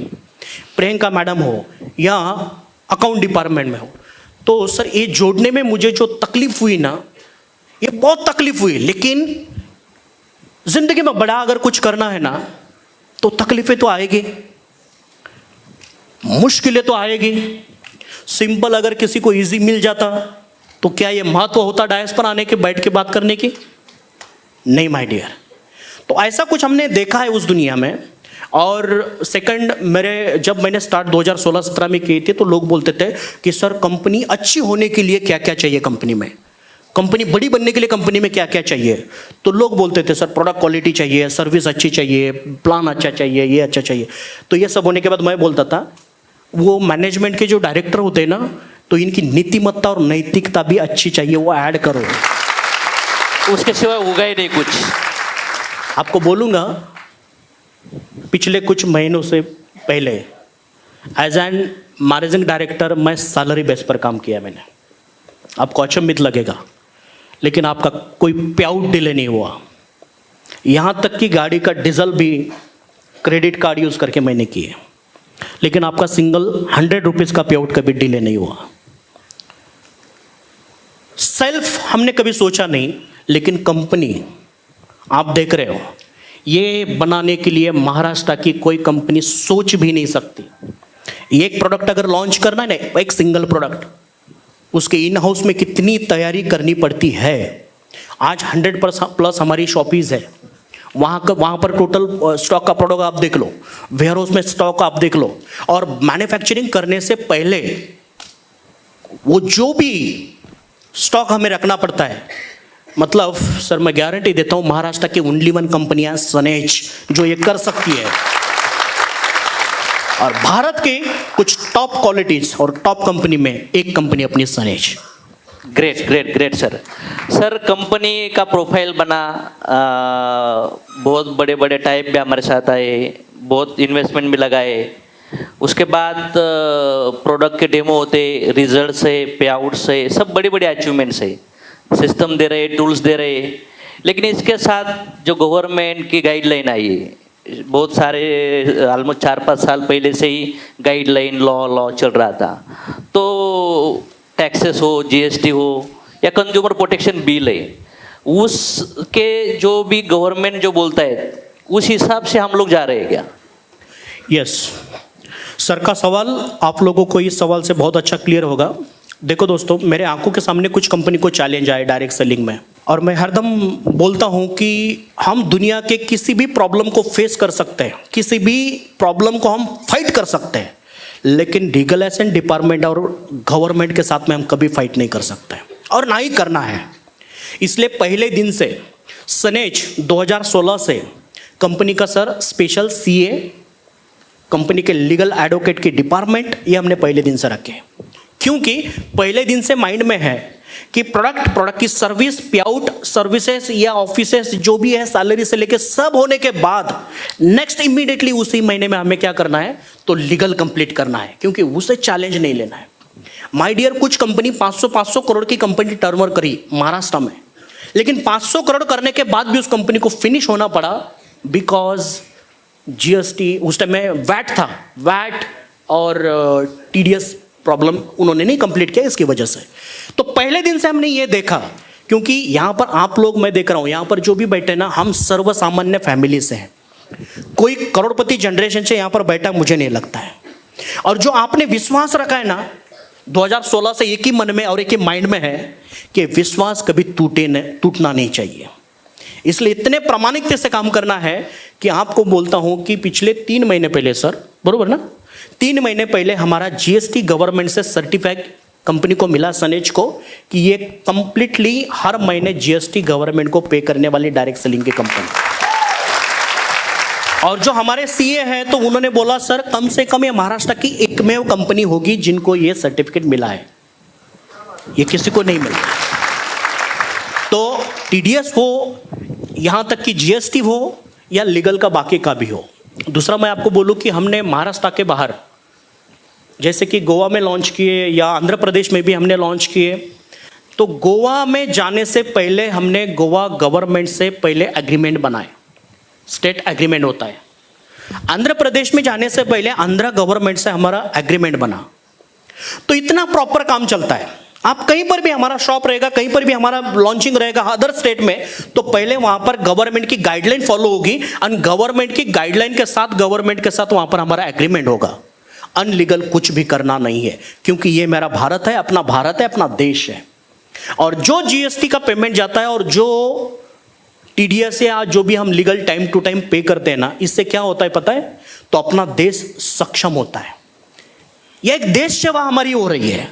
तो कभी गवर्नमेंट का पैसा हम खाएंगे नहीं, चुराएंगे नहीं, क्योंकि आपकी और हमारी मेहनत से हमें आगे जाना है।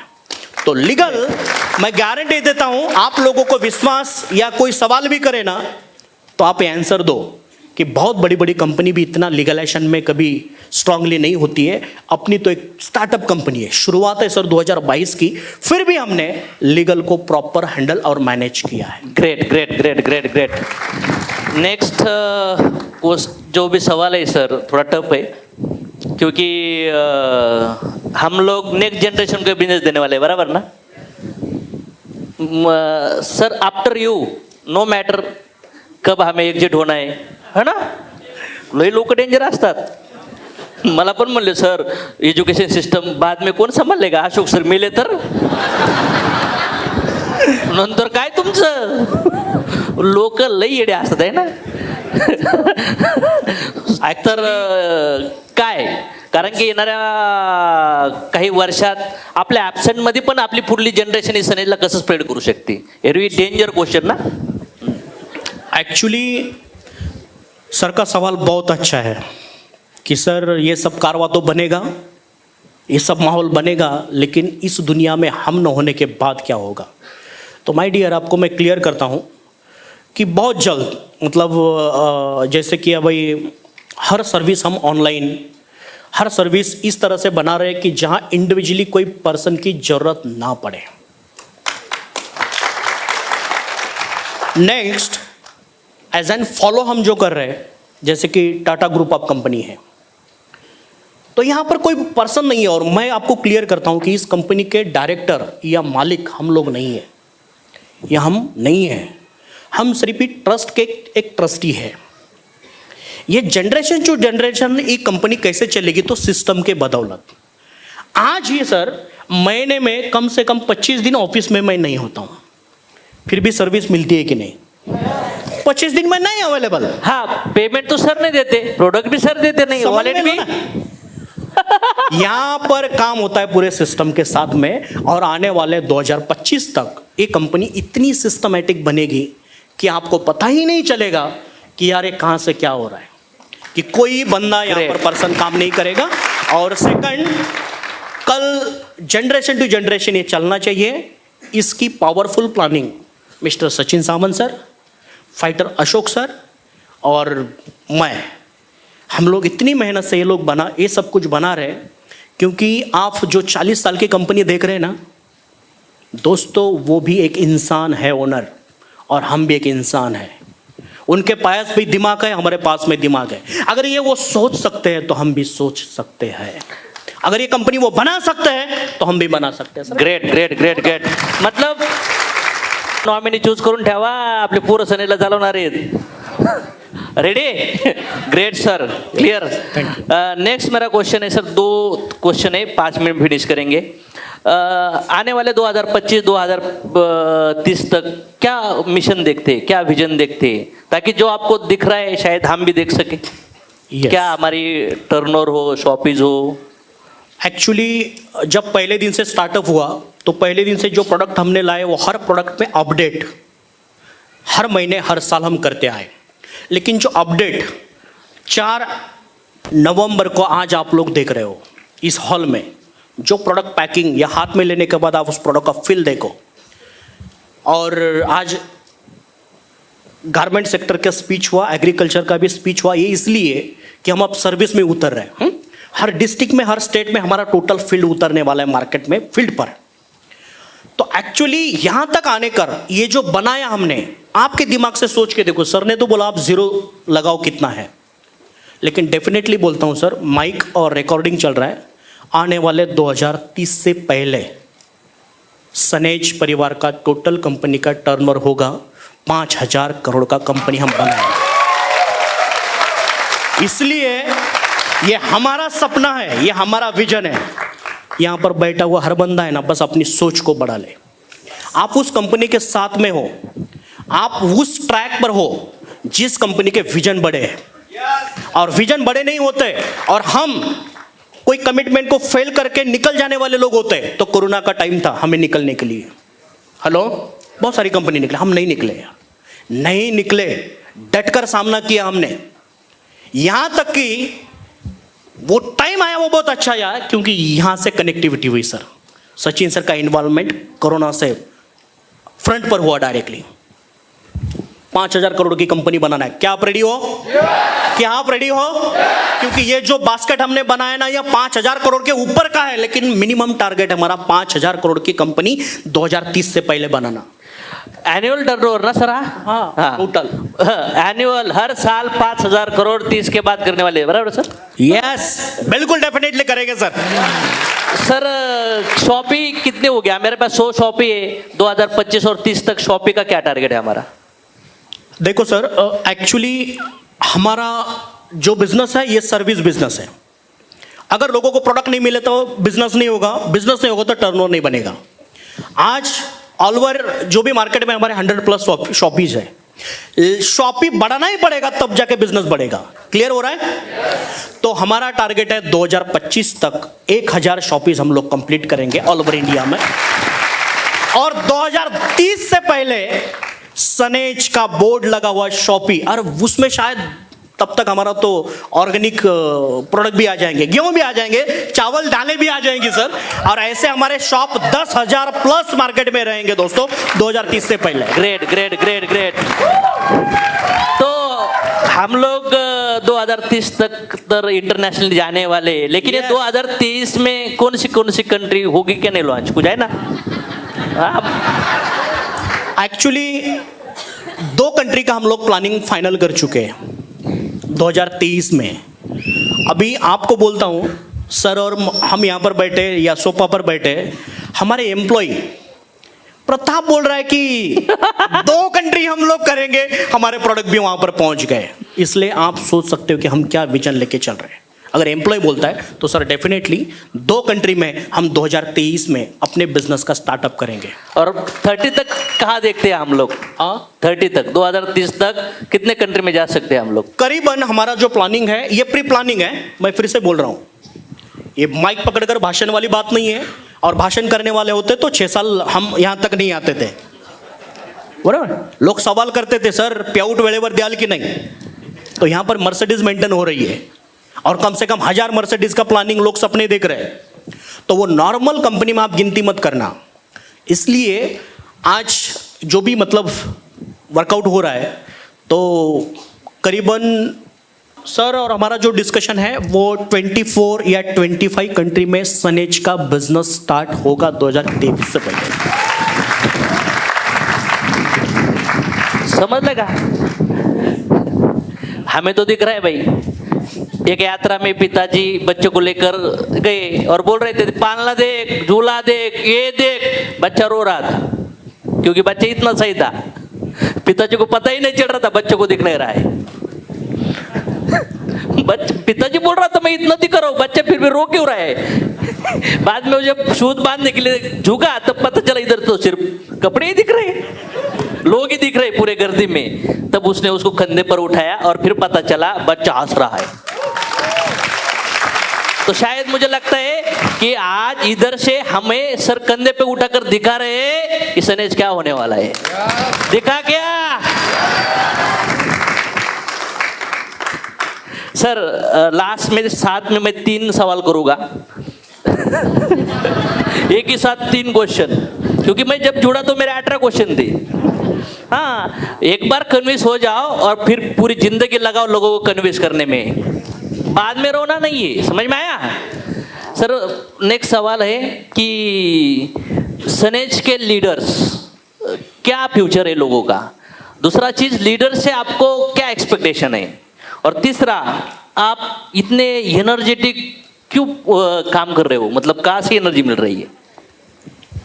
फर्स्ट, एक्चुअली लीगल के क्लॉज अमोल सर ने जो हमारे लिए पीपीटी आपको रन करके दिखाई। दोस्तों, अगर सिस्टम के साथ हम काम करेंगे, एथिकल हम काम करेंगे, तो हम लॉन्ग टर्म जा सकते हैं। आपने देखा होगा हमारा स्वराज्य भी जो बनाया छत्रपति शिवाजी महाराज ने, तो बहुत एथिकल करके, या बहुत बड़े विचार वाले राजाओं में से एक राजा बने छत्रपति शिवाजी महाराज।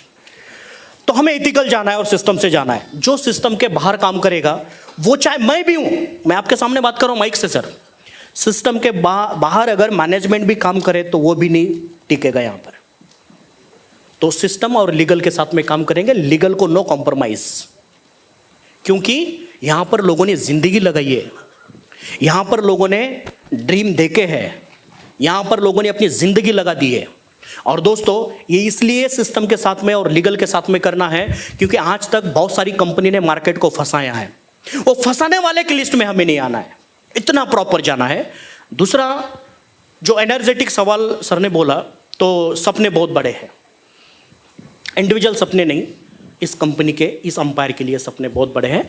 और उस सपने को जो बूस्ट मिल रहा है, अशोक सर की तो मेहनत है, लेकिन एक्चुअली इंडिया में नहीं तो ऑल ओवर वर्ल्ड में रिकॉर्ड ब्रेकिंग काम करने के लिए जो सर ने प्रोडक्ट डिपार्टमेंट या मैन्युफैक्चरिंग या ये सर्विस या शॉपिस पर जो उन्होंने प्लानिंग की है, इससे ये गारंटी से बोल सकता हूँ कि हम इंडिया के टॉप 1 कंपनी बहुत जल्द से जल्द, क्योंकि हमारी नेक्स्ट जनरेशन जब देखेगी तो खुशी खुशी कोई फंक्शन होगा तो बोलेगी यार इन्होंने डिसीजन बहुत अच्छा लिया, निर्णय बहुत अच्छा लिया। तो ये एनर्जी कहाँ से आती है? तो बड़े सपने हैं। दूसरा, इतनी मेहनत आज भी होती है सर, ऐसा नहीं है मतलब आप लोगों को लग रहा है कि ये लोग डायरेक्टर है या सचिन सर भी आज 12:30-1 बजे तक कभी कभी उनका प्लानिंग या यूनिट पर काम चलता है।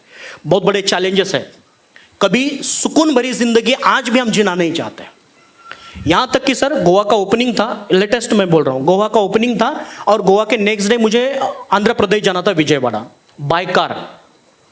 मैं गोवा से निकला, गोवा का फंक्शन वगैरह सब कंप्लीट करके रात बाय कार गोवा, फ्रेश होके immediately program, no rest, driver भी अभी हॉल में ही होगा।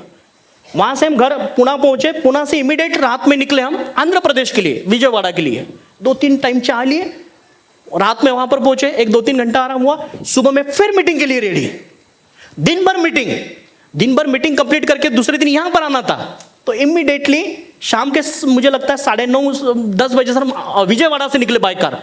मॉर्निंग में यहां पर हम लोग मुझे लगता है 8:30-9 बजे घर पर थे पुणे में। एनर्जी क्यों रखना है? तो मैं हरदम बोलता हूं, सक्सेसफुल जो लोग दुनिया में बने या जो लोग हैं, सचिन तेंदुलकर, क्या लगता है एनर्जी आपको? अमिताभ बच्चन, इस उम्र में भी एनर्जी क्या लगती है आपको? जहां पर एनर्जी है वहां पर सक्सेस है, ध्यान में रखना। जिनके पास एनर्जी है ना, उनके कदमों में सक्सेस होता है।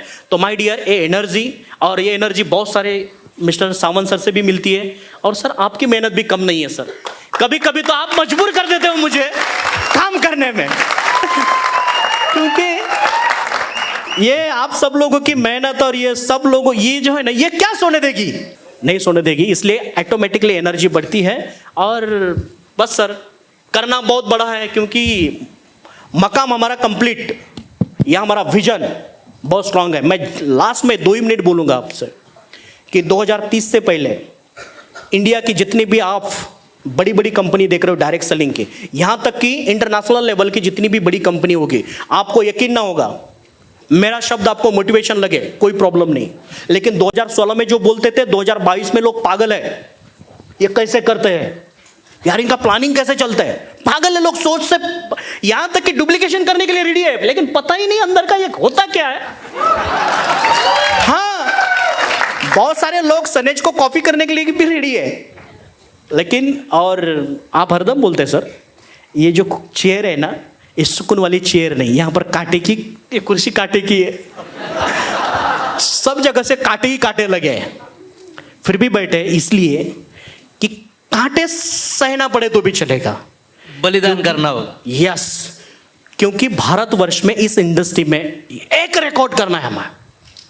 महाराष्ट्र की कंपनी पूरे भारतवर्ष में और भारत के बाहर भी लोगों को हेल्थ भी देगी अच्छी और पैसा भी देगी। सर आपने देखा होगा, लास्ट सवाल है क्या और सवाल? नहीं, मैं एक ही बात क्लियर कर देता हूं कि हमने प्लान में 81% डिस्ट्रीब्यूशन किया है इनकम में, इसलिए समझ लो हमें खुद के हेलीकॉप्टर नहीं लेना है, ना ही खुद के बंगलो बनाना है। लेकिन मैं मेरे स्पीच 2017 में भी बोला था, अगर सनेज का प्रोफाइल अगर किसी को चाहिए या देखना है तो मेरा एक ही मकसद है कि डायस पर के मेरे लीडर के वो अचीवमेंट देख ले, यही हमारा प्रोफाइल है। तो सर 81% का डिस्ट्रीब्यूशन, इतने क्वालिटी प्रोडक्ट, यहां तक कि रिजल्ट तक, और एथिकल डिवीजन तो नहीं है सर। डायरेक्ट सेलिंग में किसी का डेयरिंग नहीं हुआ, एथिकल डिवीजन, क्योंकि एथिकल प्रोडक्ट के साथ में डॉक्टर की टीम की जरूरत होती है। विदाउट डॉक्टर आप एथिकल सिस्टम नहीं चला सकते सर, बरोबर।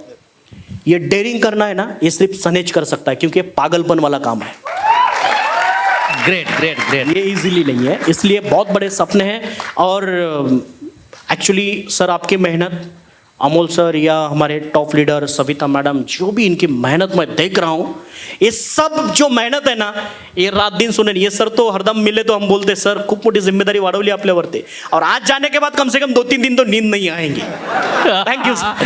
Great great. जोरदार तालियां होनी चाहिए, जोरदार.